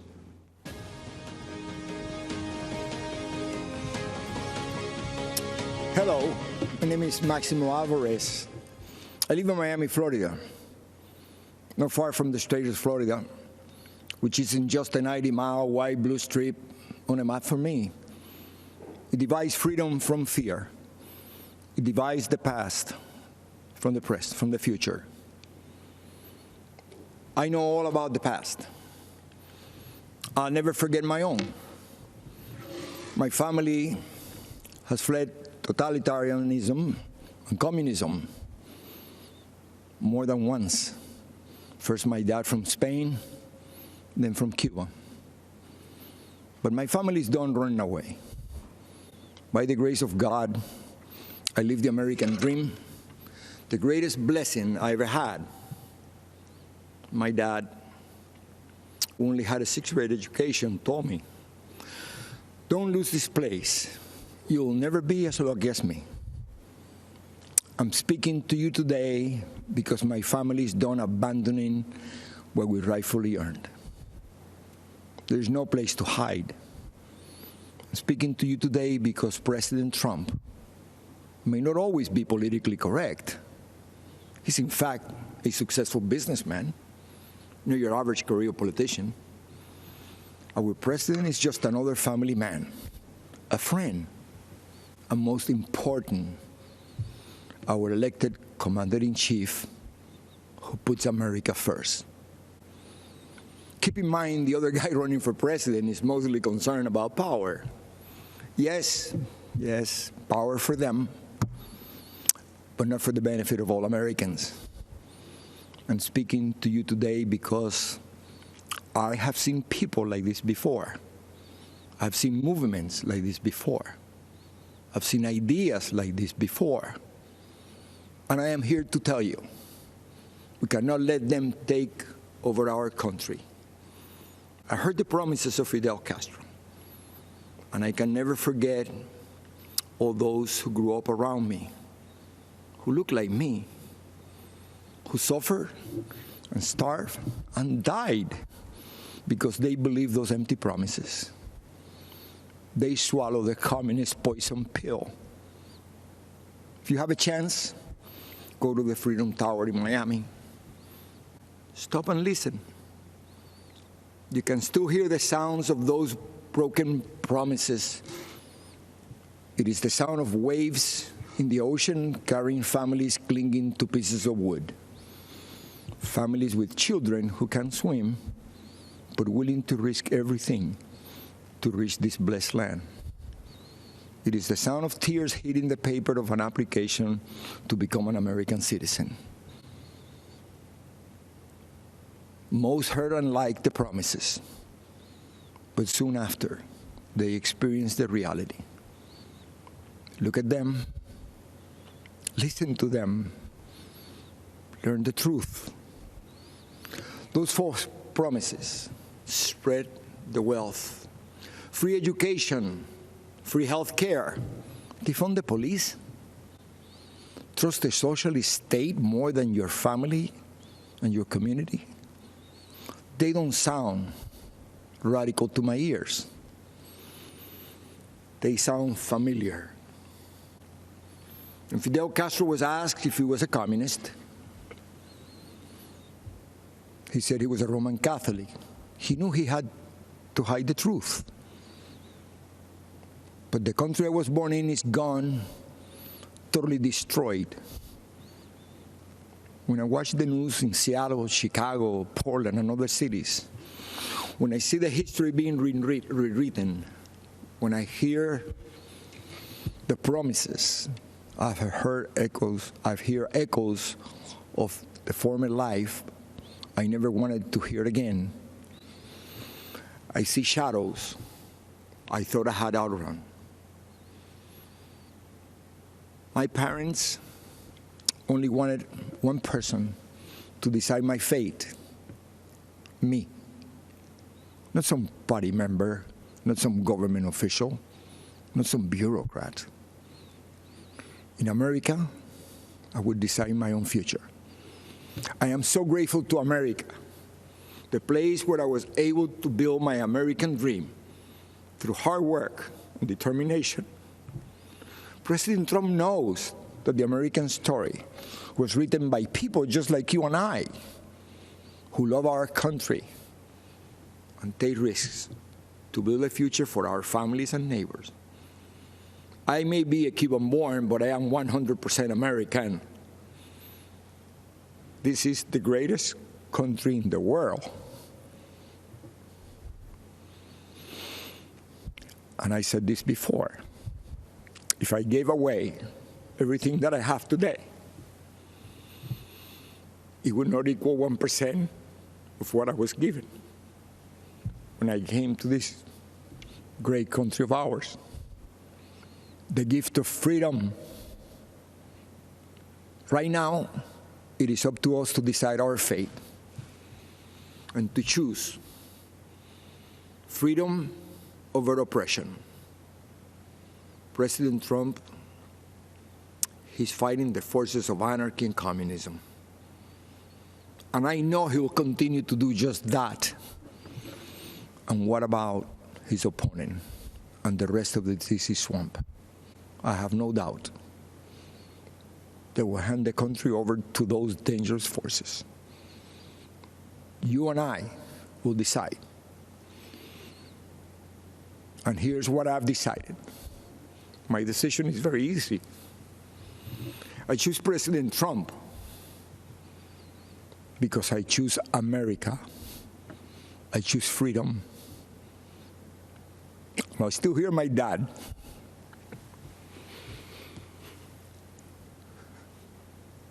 There is no other place to go. Thank you, and may the good Lord bless America.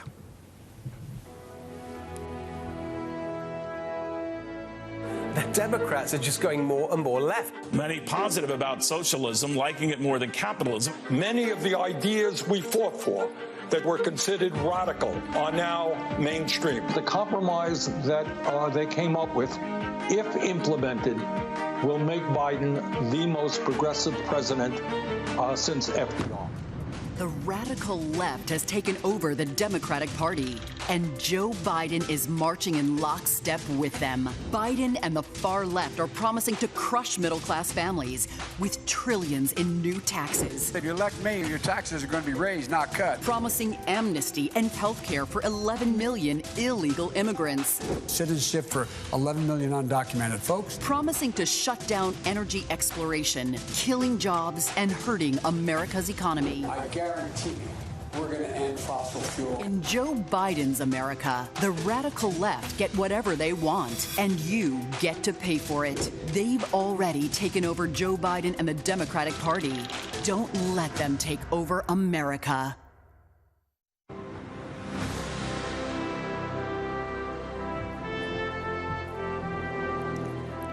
Good evening. I'm Nikki Haley, and it's great to be back at the Republican National Convention. I'll start with a little story. It's about an American ambassador to the United Nations, and it's about a speech she gave to this convention. She called for the re-election of the Republican president she served, and she called out his Democratic opponent, a former vice president from a failed administration. That ambassador said, and I quote, "Democrats always blame America first." The year was 1984. The president was Ronald Reagan, and Ambassador Jeane Kirkpatrick's words are just as true today. Joe Biden and the Democrats are still blaming America first. Donald Trump has always put America first, and he has earned 4 more years as president. It was an honor of a lifetime to serve as the United States ambassador to the United Nations. Now, the UN is not for the faint of heart. It's a place where dictators, murderers, and thieves denounce America and then put their hands out and demand that we pay their bills. Well, President Trump put an end to all of that. With his leadership, we did what Barack Obama and Joe Biden refused to do. We stood up for America, and we stood against our enemies. Obama and Biden let North Korea threaten America. President Trump rejected that weakness, and we passed the toughest sanctions on North Korea in history. Obama and Biden let Iran get away with murder and literally sent them a plane full of cash. President Trump did the right thing and ripped up the Iran nuclear deal. Obama and Biden led the United Nations to denounce our friend and ally, Israel. President Trump moved our embassy to Jerusalem, and when the UN tried to condemn us, I was proud to cast the American veto. This president has a record of strength and success. The former vice president has a record of weakness and failure. Joe Biden is good for Iran and ISIS, great for communist China, and he's a godsend to everyone who wants America to apologize, abstain, and abandon our values. Donald Trump takes a different approach. He's tough on China, and he took on ISIS and won. And he tells the world what it needs to hear. At home, the president is the clear choice on jobs and the economy. He's moved America forward, while Joe Biden has held America back. When Joe was VP, I was governor of the great state of South Carolina. We had a pretty good run. Manufacturers of all kinds flocked to our state from overseas, creating tens of thousands of American jobs. People were referring to South Carolina as the beast of the Southeast, which I loved. Everything we did happened in spite of Joe Biden and his old boss. We cut taxes, they raised them. We slashed red tape, they piled on more mandates. And when we brought in good-paying jobs, Biden and Obama sued us. I fought back, and they gave up. A Biden-Harris administration would be much, much worse. Last time, Joe's boss was Obama. This time, it would be Pelosi, Sanders, and the squad. Their vision for America is socialism, and we know that socialism has failed everywhere. They want to tell Americans how to live and what to think. They want a government takeover of health care. They want to ban fracking and kill millions of jobs. They want massive tax hikes on working families. Joe Biden and the socialist left would be a disaster for our economy. But President Trump is leading a new era of opportunity. Before Communist China gave us the coronavirus, we were breaking economic records left and right. The pandemic has set us back, but not for long. President Trump brought our economy back before, and he will bring it back again. There's one more important area where our president is right. He knows that political correctness and cancel culture are dangerous and just plain wrong. In much of the Democratic Party, it's now fashionable to say that America is racist. That is a lie. America is not a racist country. This is personal for me. I am the proud daughter of Indian immigrants. They came to America and settled in a small southern town. My father wore a turban. My mother wore a sari. I was a brown girl in a black and white world. We faced discrimination and hardship, but my parents never gave in to grievance and hate. My mom built a successful business. My dad taught 30 years at a historically black college, and the people of South Carolina chose me as their first minority and first female governor. America is a story that's a work in progress. Now is the time to build on that progress and make America even freer, fairer, and better for everyone.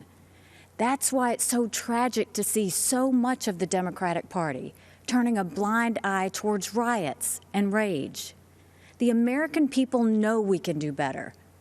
And of course we value and respect every black life. The black cops who've been shot in the line of duty, they matter. The black small business owners who've watched their life's work go up in flames, they matter. The black kids who've been gunned down on the playground, their lives matter too. And their lives are being ruined and stolen by the violence on our streets. It doesn't have to be like this. It wasn't like this in South Carolina 5 years ago. Our state came face to face with evil. A white supremacist walked into Mother Emanuel Church during Bible study. 12 African Americans pulled up a chair and prayed with him for an hour. Then he began to shoot. After that horrific tragedy, we didn't turn against each other. We came together, black and white, Democrat and Republican. Together, we made the hard choices needed to heal and removed a divisive symbol peacefully and respectfully. What happened then should give us hope now. America isn't perfect, but the principles we hold dear are perfect. If there's one thing I've learned, It's that even on our worst day, we are blessed to live in America. It's time to keep that blessing alive for the next generation. This president and this party are committed to that noble task. We seek a nation that rises together, not falls apart in anarchy and anger. We know that the only way to overcome America's challenges is to embrace America's strengths. We are striving to reach a brighter future where every child goes to a world-class school chosen by their parents, where every family lives in a safe community with good jobs, where every entrepreneur has the freedom to achieve and inspire, where every believer can worship without fear and every life is protected, where every girl and boy, every woman and man of every race and religion has the best shot at the best life. In this election, we must choose the only candidate who has and who will continue delivering on that vision. President Trump and Vice President Pence have my support, and America has our promise. We will build on the progress of our past and unlock the promise of our future. That future starts when the American people re-elect President Donald Trump. Thank you, good night, and may God always bless America.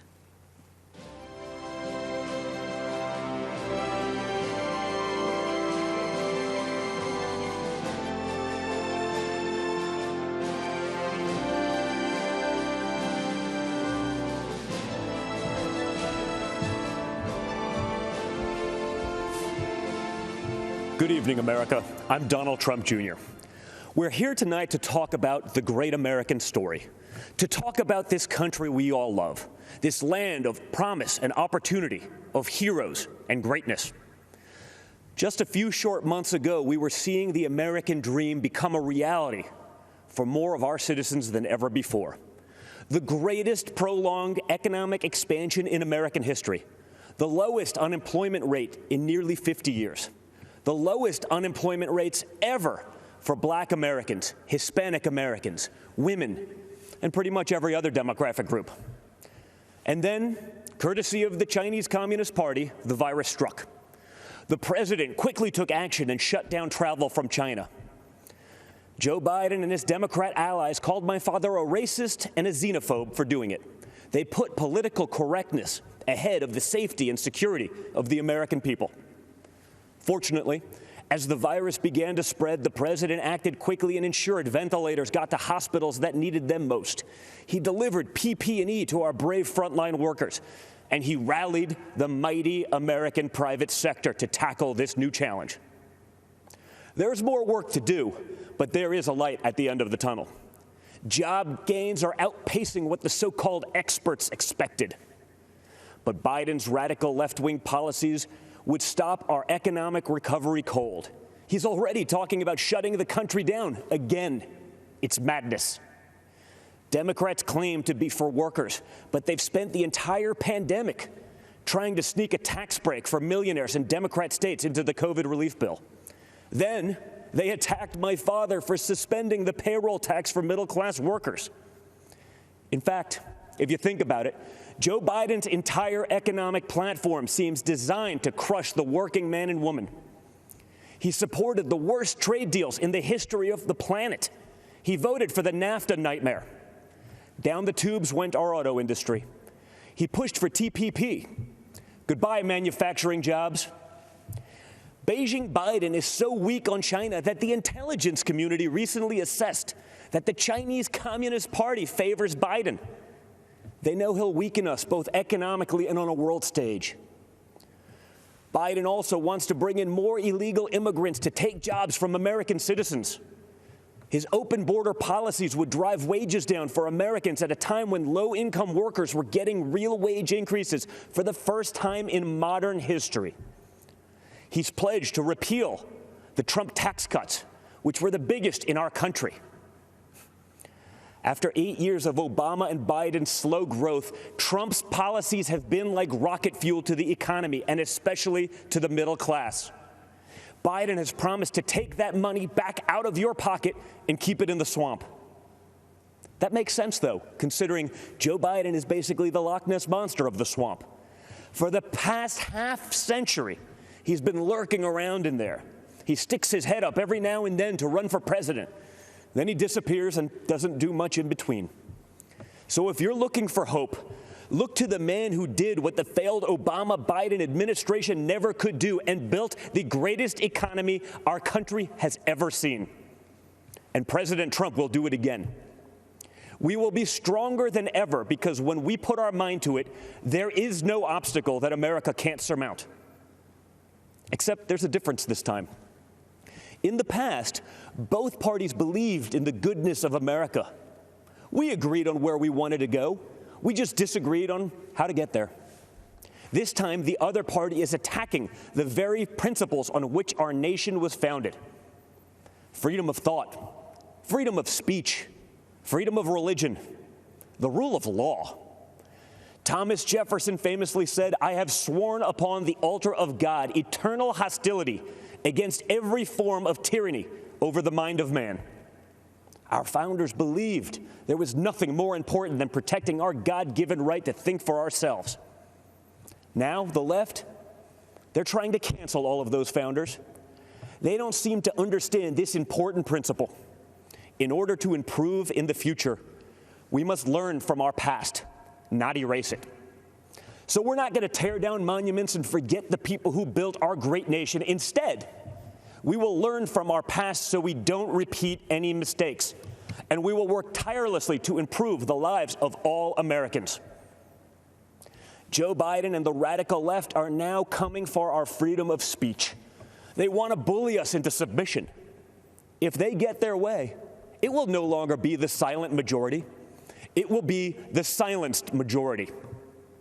This has to stop. Freedom of expression used to be a liberal value, at least before the radical left took over. Now the Republican Party is the home of free speech, the place where anyone from any background can speak their mind, and may the best ideas win. People of faith are under attack. You're not allowed to go to church, but mass chaos in the streets gets a pass. It's almost like this election is shaping up to be church, work, and school versus rioting, looting, and vandalism. Or, in the words of Biden and the Democrats, peaceful protesting. Anarchists have been flooding our streets, and Democrat mayors are ordering the police to stand down. Small businesses across America, many of them minority-owned, are being torched by mobs. The Democrat mayors pretend it's not happening. They actually called it a summer of love. And that brings me to another important principle. Every American must be free to live without fear of violence in your country, in your communities, and in your homes. All men and women are created equal and must be treated equally under the law. That's why we must put an end to racism, and we must ensure that any police officer who abuses their powers is held accountable.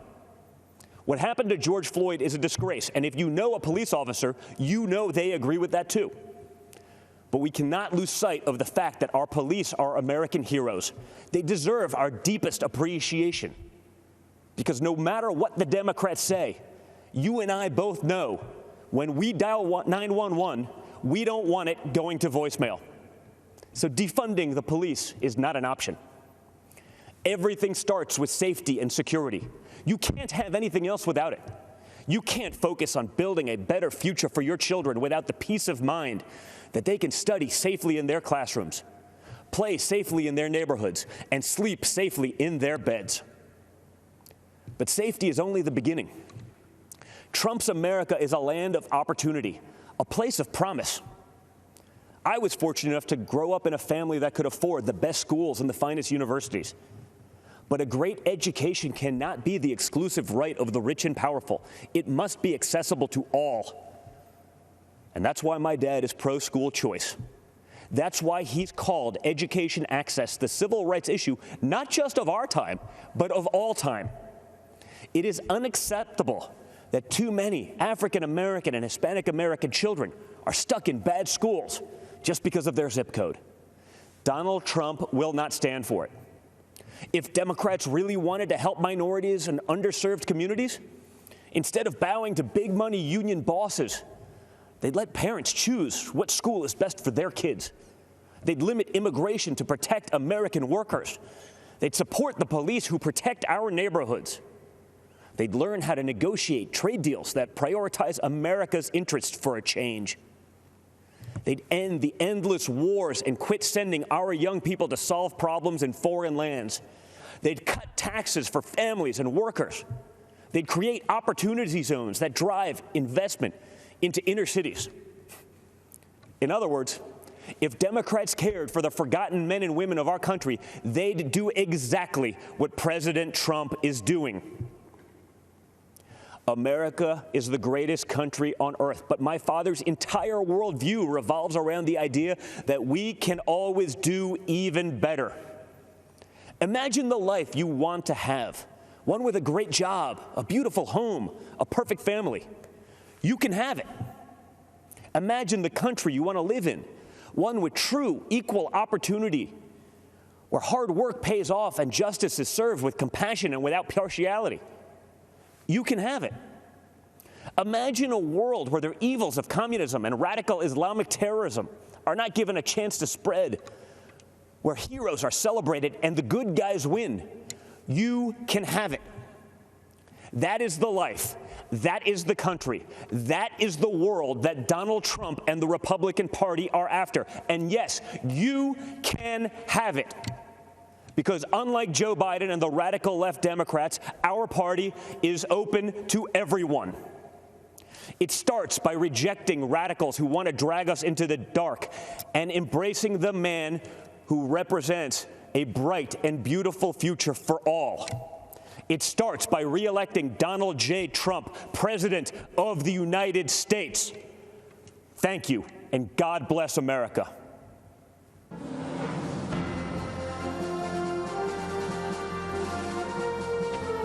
Catalina Lauf.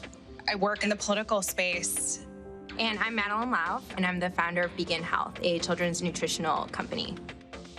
We grew up in a really small town outside of Chicago. Our mom's from Guatemala. Our dad's a small business owner from Chicago, and so we brought two different cultures together to create us. A little bit of crazy and a little bit of fun, I guess. They taught us the values of hard work, liberty, to love this country unapologetically. Our dad is a beekeeper and just had so many different things out in the countryside, and it was just such a sweet, We grew up selling honey at farmers markets, so my line was, have you ever been stung by a bee? But really, it was teaching us, again, entrepreneurship, small business, self-reliance, and that we're the ones that need to put in the hard work to get what we want. You know, my mother being from Guatemala, escaping what she had there, growing up in poverty, and coming here to the United States, being able to fulfill her destiny and be somebody that she couldn't there in her home country. And they really instilled in us the sense of purpose, but also self-accountability, and that we had to strive to do the things that we wanted, and it was up to us to make those things happen. In America, there's no ceiling of opportunity. You know, you define your own destiny through personal responsibility, through hard work, through having a moral value system. That's the American dream, and President Trump's providing that for everybody. Look at my business, Begin Health. As a small startup that is growing and launching, we are constantly trying to innovate, and the big challenge that COVID brought that we just didn't see coming was that just almost everything kind of just shut down. And when you are a small startup and you have limited funding, and the funding is really only to kind of get you to that next milestone, we were really struggling. And so we were able to apply for a PPP loan, which really helped allow us to continue hiring and working and developing our products so that we could ultimately still launch. It's now more than ever so important to have a president and an administration that understands that small business is the backbone of our economy. Tax Cuts and Jobs Act was huge. Manufacturing, deregulation, fair trade. These are things that affected real Americans. We have a champion in the Oval Office who has this business background. He actually understands the need for small businesses like my sisters to survive. We aren't the stereotypical conservative. I mean, we come from Hispanic descent and we're millennial women, and that's not what the media wants. And so somebody like AOC, Alexandria Ocasio-Cortez, this far left, these women come out with these very, very destructive political ideologies that are trying to infiltrate millennials and the next generation. I decided to step up and say, well, we need a counter voice to these women. There has been an assault on capitalism, just generally. And I think it's very scary to imagine a Biden world where the progressive wing ideas are starting to take front and center stage. You know, that will really choke the American economy. There will be over-regulation, over-taxation. It's very hard to innovate through those two things. And ultimately, what's really sad is the thought of making all of us dependent on the government, and we are not going to allow that. I've seen a lot of moderates, a lot of people now changing over because of everything that's been happening. This is a taste of Biden's America. I mean, the rioting, the crime, freedom is at stake now, and this is going to be the most important election of our lifetime. We want to preserve the America that our mother came here for. Having a thriving economy, that is keeping America great, and President Trump has delivered on that promise. He's truly fighting for the American people. We're the greatest country in the world, period. On our worst day, we're still the greatest country in the world. And in order to preserve that, it's by putting America first, having a thriving economy, having happiness.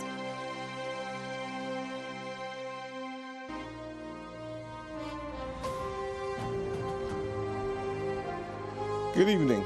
I'm Senator Tim Scott from the great state of South Carolina. To all of you tuning in and participating in the political process, God bless you.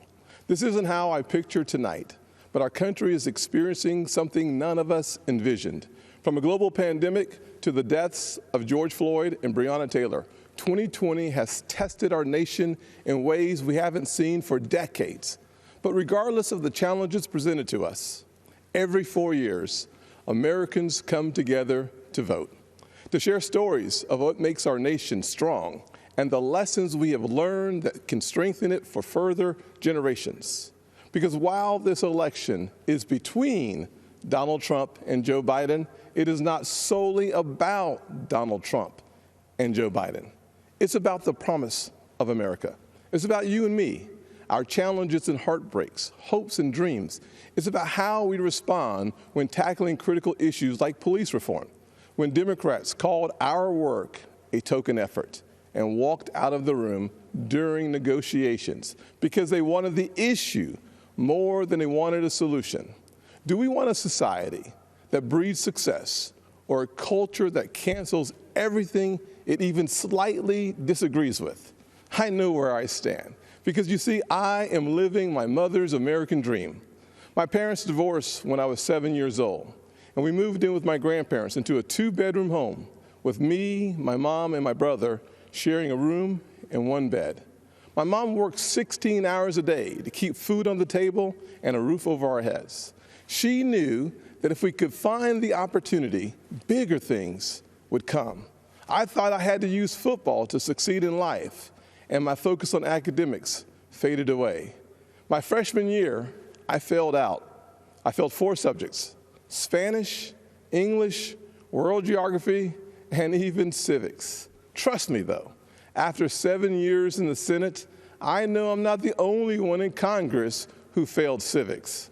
But even while I was failing the 9th grade, my mother always said to me, "Timmy, if you would just shoot for the moon, even if you miss, you'll be among the stars." She never lost faith in me, even when I lost faith in myself. Because of her encouragement, I went to summer school and caught up. The next year, I met my mentor, John Moniz, a Chick-fil-A operator. John saw something in me that I could not see in myself and started teaching me valuable life lessons, Like having a job would be a good thing, but creating jobs would be even better. That having an income could change my lifestyle, but creating a profit could change my community. He planted the seeds of what would become opportunity zones. This initiative that the president and I worked together on is now bringing more than $75 billion of private sector investment into distressed communities. I took those lessons to heart and started putting the pieces of my life back together. I realized a quality education is the closest thing to magic in America. That's why I fight to this day for school choice, to make sure every child in every neighborhood has a quality education. I don't care if it's a public, private, charter, virtual, or a homeschool. When a parent has a choice, their kid has a better chance. And the president has fought alongside me on that. Later in life, I started my own small business. That's why I know it is critical for us to have a tax code that encourages growth.